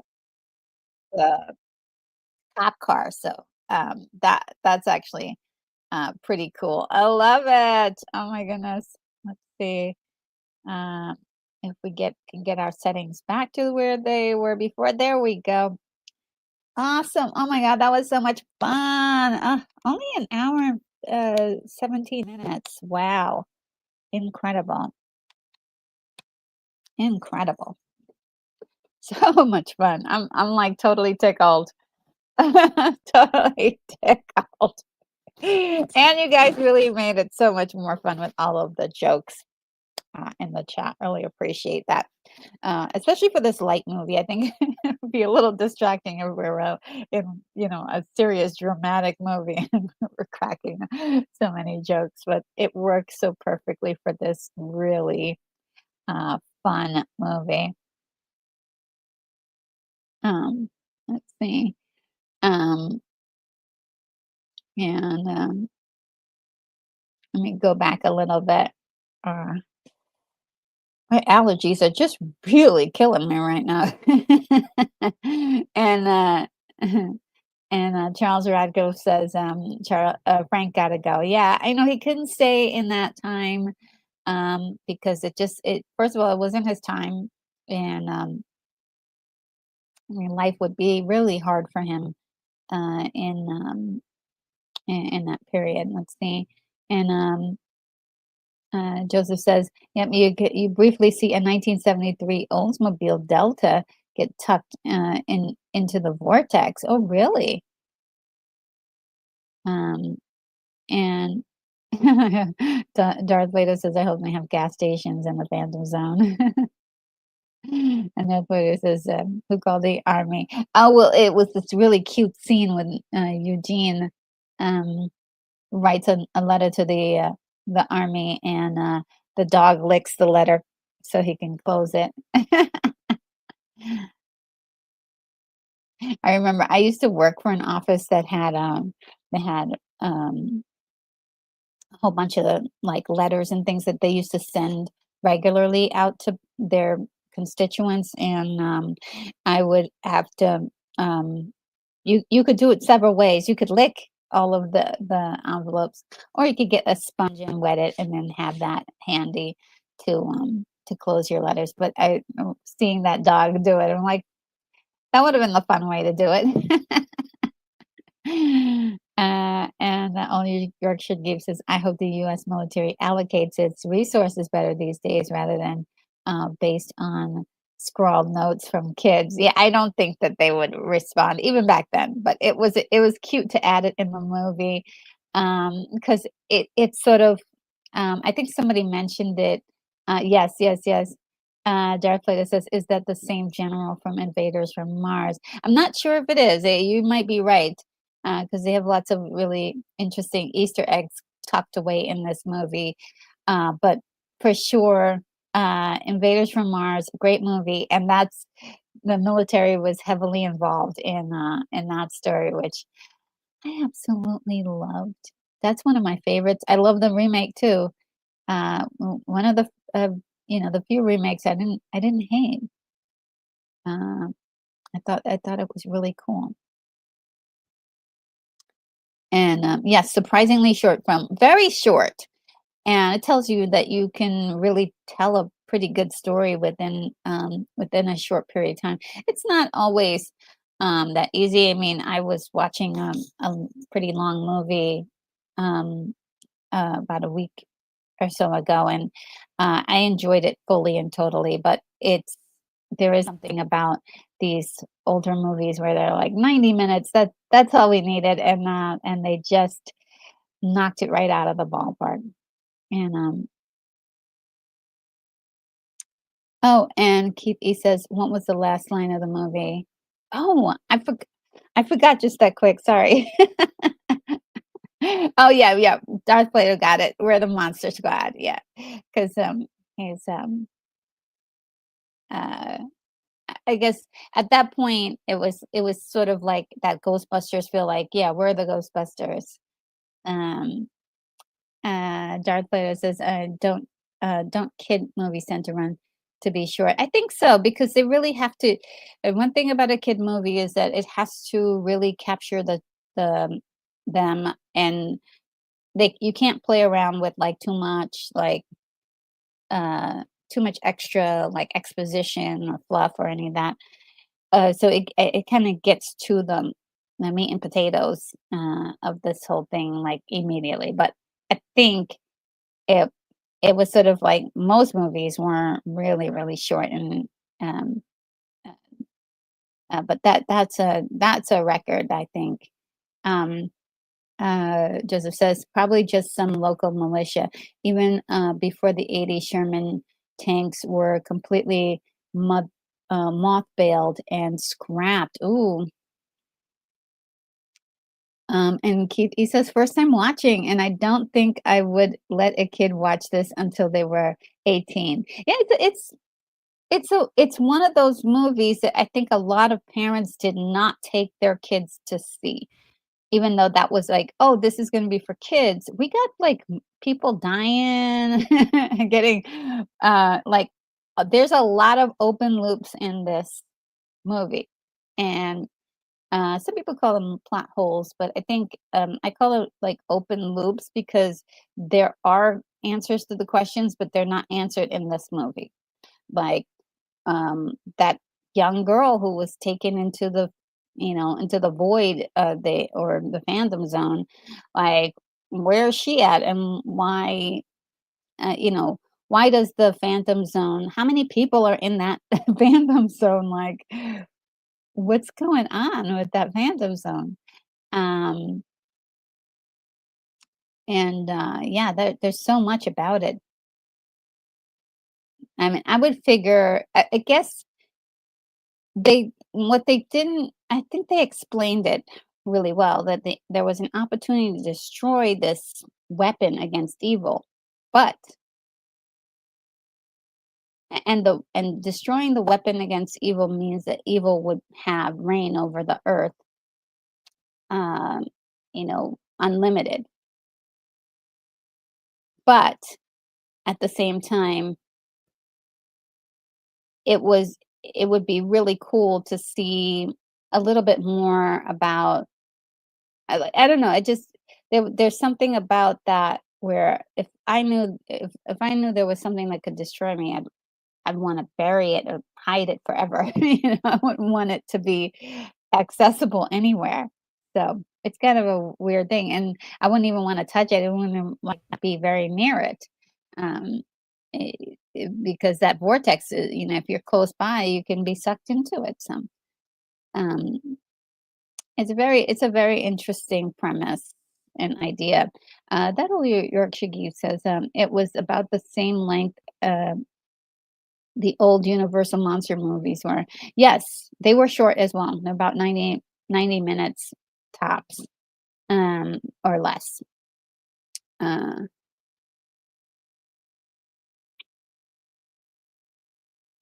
and Keith, he says, my father would have taken me at 11. And yeah, my mom would have taken me for sure. But like I was saying before, I was too old at that point. Um, my mom had her, you know, she was, had stopped taking us out so much to the movies, by that time. I think a lot of things changed in the world, and so yeah, she didn't get a chance to take me to see that one. And there wasn't a lot of, um, as far as from my memory, there wasn't a lot of like hype around it, or it may have been like one or two commercials that I saw of it, but it wasn't a huge marketing thing that I saw. Um, And Darth Vader says, "I watched it when I was a kid. Look how I turned out." You turned out perfectly fine. Don't answer that. You turned out perfectly fine. And let's see. uh, that old Yorkshire geek says, "I was 20 when this film came out." Yeah, I wasn't much. Yeah, I was 3 years younger. Um, So I was nearly a late I was nearly a lady, a young lady. I was a young lady, and so it was definitely too old for me, I guess. Wait a minute. I was too old to be considered its core audience, but I liked it and still like it.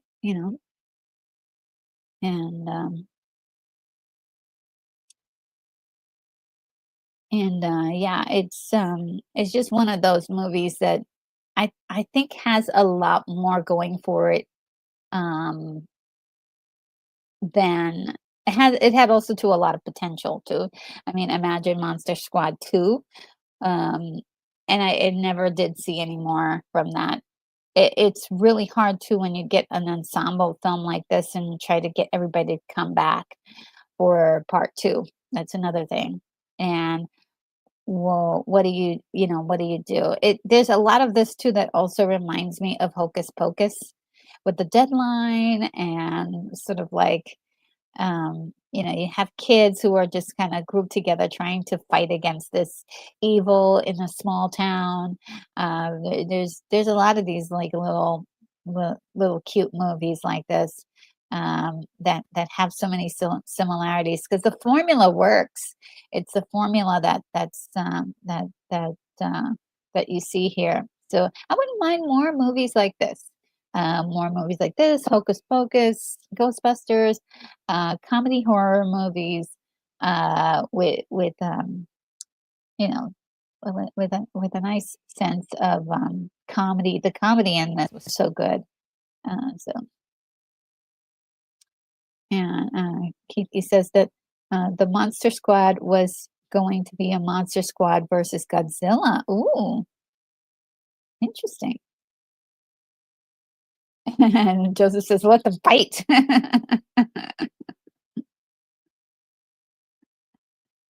And Darth Vader says the third movie would be Godzilla belched.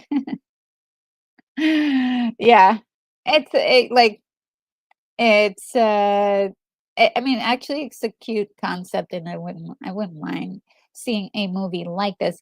I really wouldn't want them to make this movie over though. I wouldn't want them to make this over. This is I think it has its classic, it has its own stamp, and so I think every time Hollywood remakes a movie, it takes away from it takes away from the first one, though. But like a like a movie, um, depending on what it is, because like The Thing from Another World versus The Thing, and it's totally two different movies that you can appreciate. So I don't know where to stand on this. This is a tricky one. Like remake or no remake, depends. Depends always. I think. Like the uh, Invasion of the Body Snatchers. First one, amazing, amazing, and the remake still also too amazing in its own right. It's totally different. And if you have the inclination to think about it, it could be that the second movie is a continuation of the first, and that's how I like to look at it actually, because and it matches up really great. Let's see. And Joseph says Godzilla would get a stomach ache from all of the hair products in those kids. And those kids, yeah. Um, and Keithy says we need to come out with new movies that have new songs in them. I know that would be great. That would be great. And Darth Plato says Monster Squad versus the Thing. Oh, the Thing would win for sure. I mean, no offense to the Monster Squad, but uh, I'm not sure if they have the chops for dealing with the Thing. And Joseph says, I always wondered what would happen if Dracula bit into the Thing and got infected. Ooh, ooh, that'd be horrifying. Oh, and Dan Candy's here. Says, retro. Sorry, I missed the whole thing. Just got in. Oh, well, um, yeah, well, yeah, you could replay, and definitely there's it would be really cool to see the whole thing because there's a lot of hijinks along the way on this one. We had a good time, but it was so nice to see you today. I hope you're doing well. And Darth Plato says, R.I.P. June Lockhart. Yes, we did talk about her a little bit at the beginning of the watch party, and it's really sad that she's gone. R.I.P. June Lockhart. And he says, make sure you like him and subscribe if anyone here hasn't.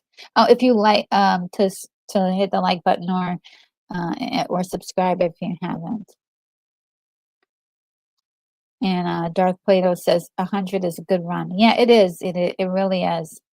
But like we want to keep them forever, because of the nostalgia and And a lot of times, a lot of these older actors, they kind of can seem like family because we've seen them, since we were kids. So we know, like when you see her face, you know her face. Um, so yeah, it's kind of sad. All right, so I'm gonna get going. But before I do, guys, I am gonna head over to Lorena Creole's in about 2 hours, and we're gonna be watching a movie. Let's see if I can find it in honor of the season. And this one I saw a long time ago. If I can,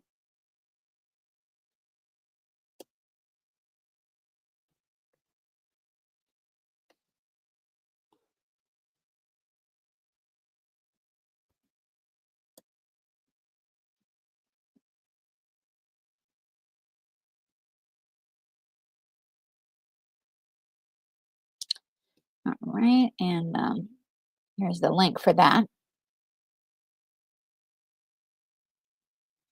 And just wanted to let you guys know what is up next on the docket.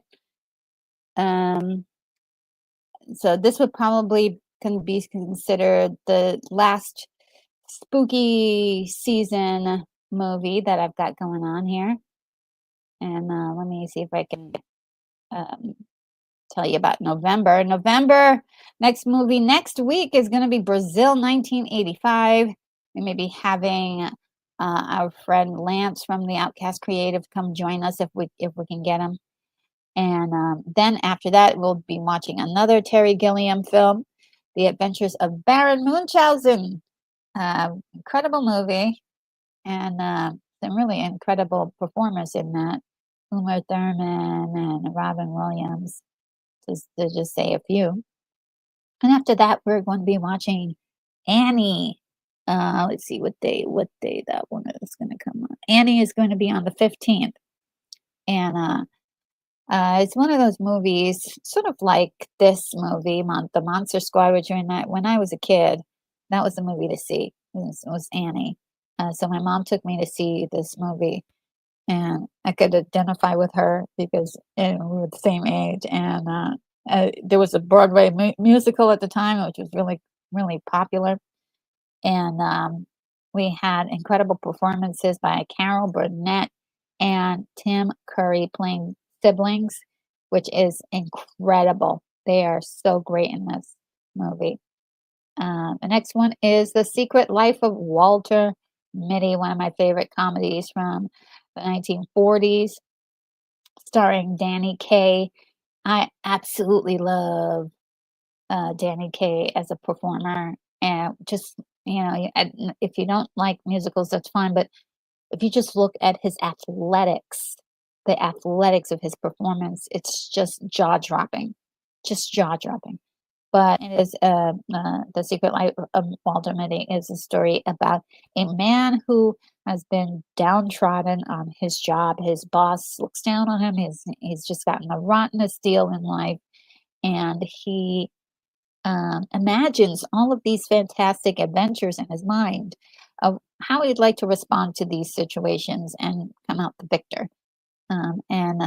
And then we've got this really incredible ending where he actually does take control, and that is just an incredible thing to watch. Then the last weekend in November, on the 29th, we are going to be watching The Man Who Invented Christmas.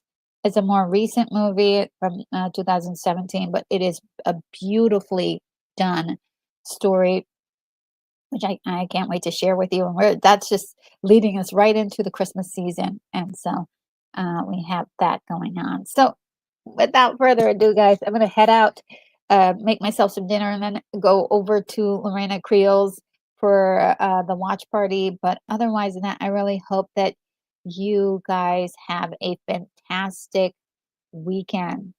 And Keithy, speaks for me. He says, thank you, everybody. Great to see everybody here see you down the road. Yes, this community is just so incredible. And I wanted to also thank everyone for just being amazing. And, I was, describing some hard times, and you guys were all so very supportive.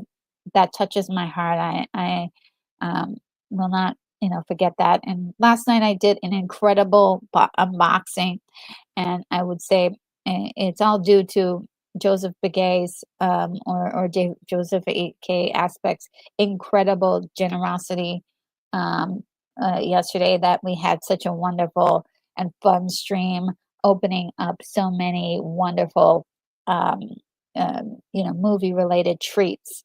So thank you so much to Joseph and everybody in the chat for just being here. Really appreciate you guys. Um, and I will for sure see you guys down the road, as Keith E says. Have a good one. Stay retro and stay nerdy. Don't forget to do that. Bye.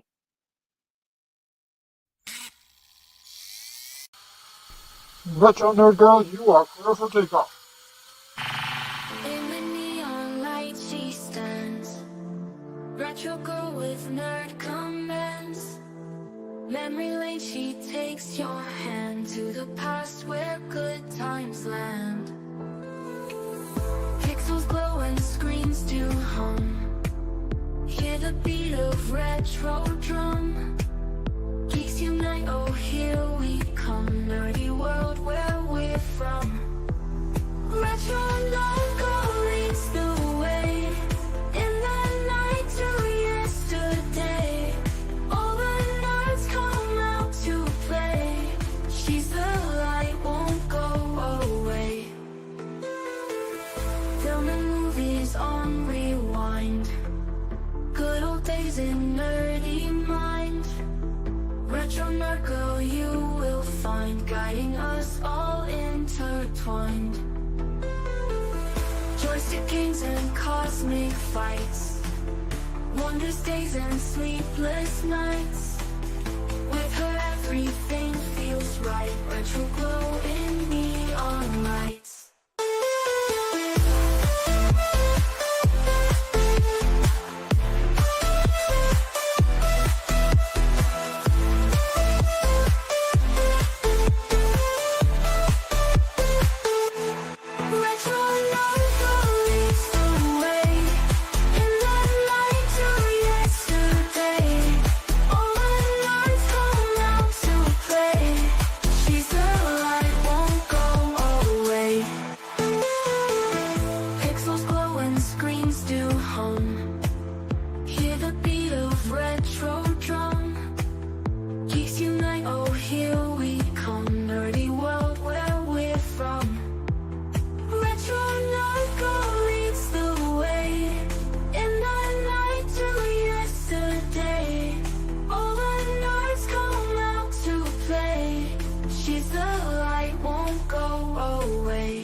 Guiding us all intertwined.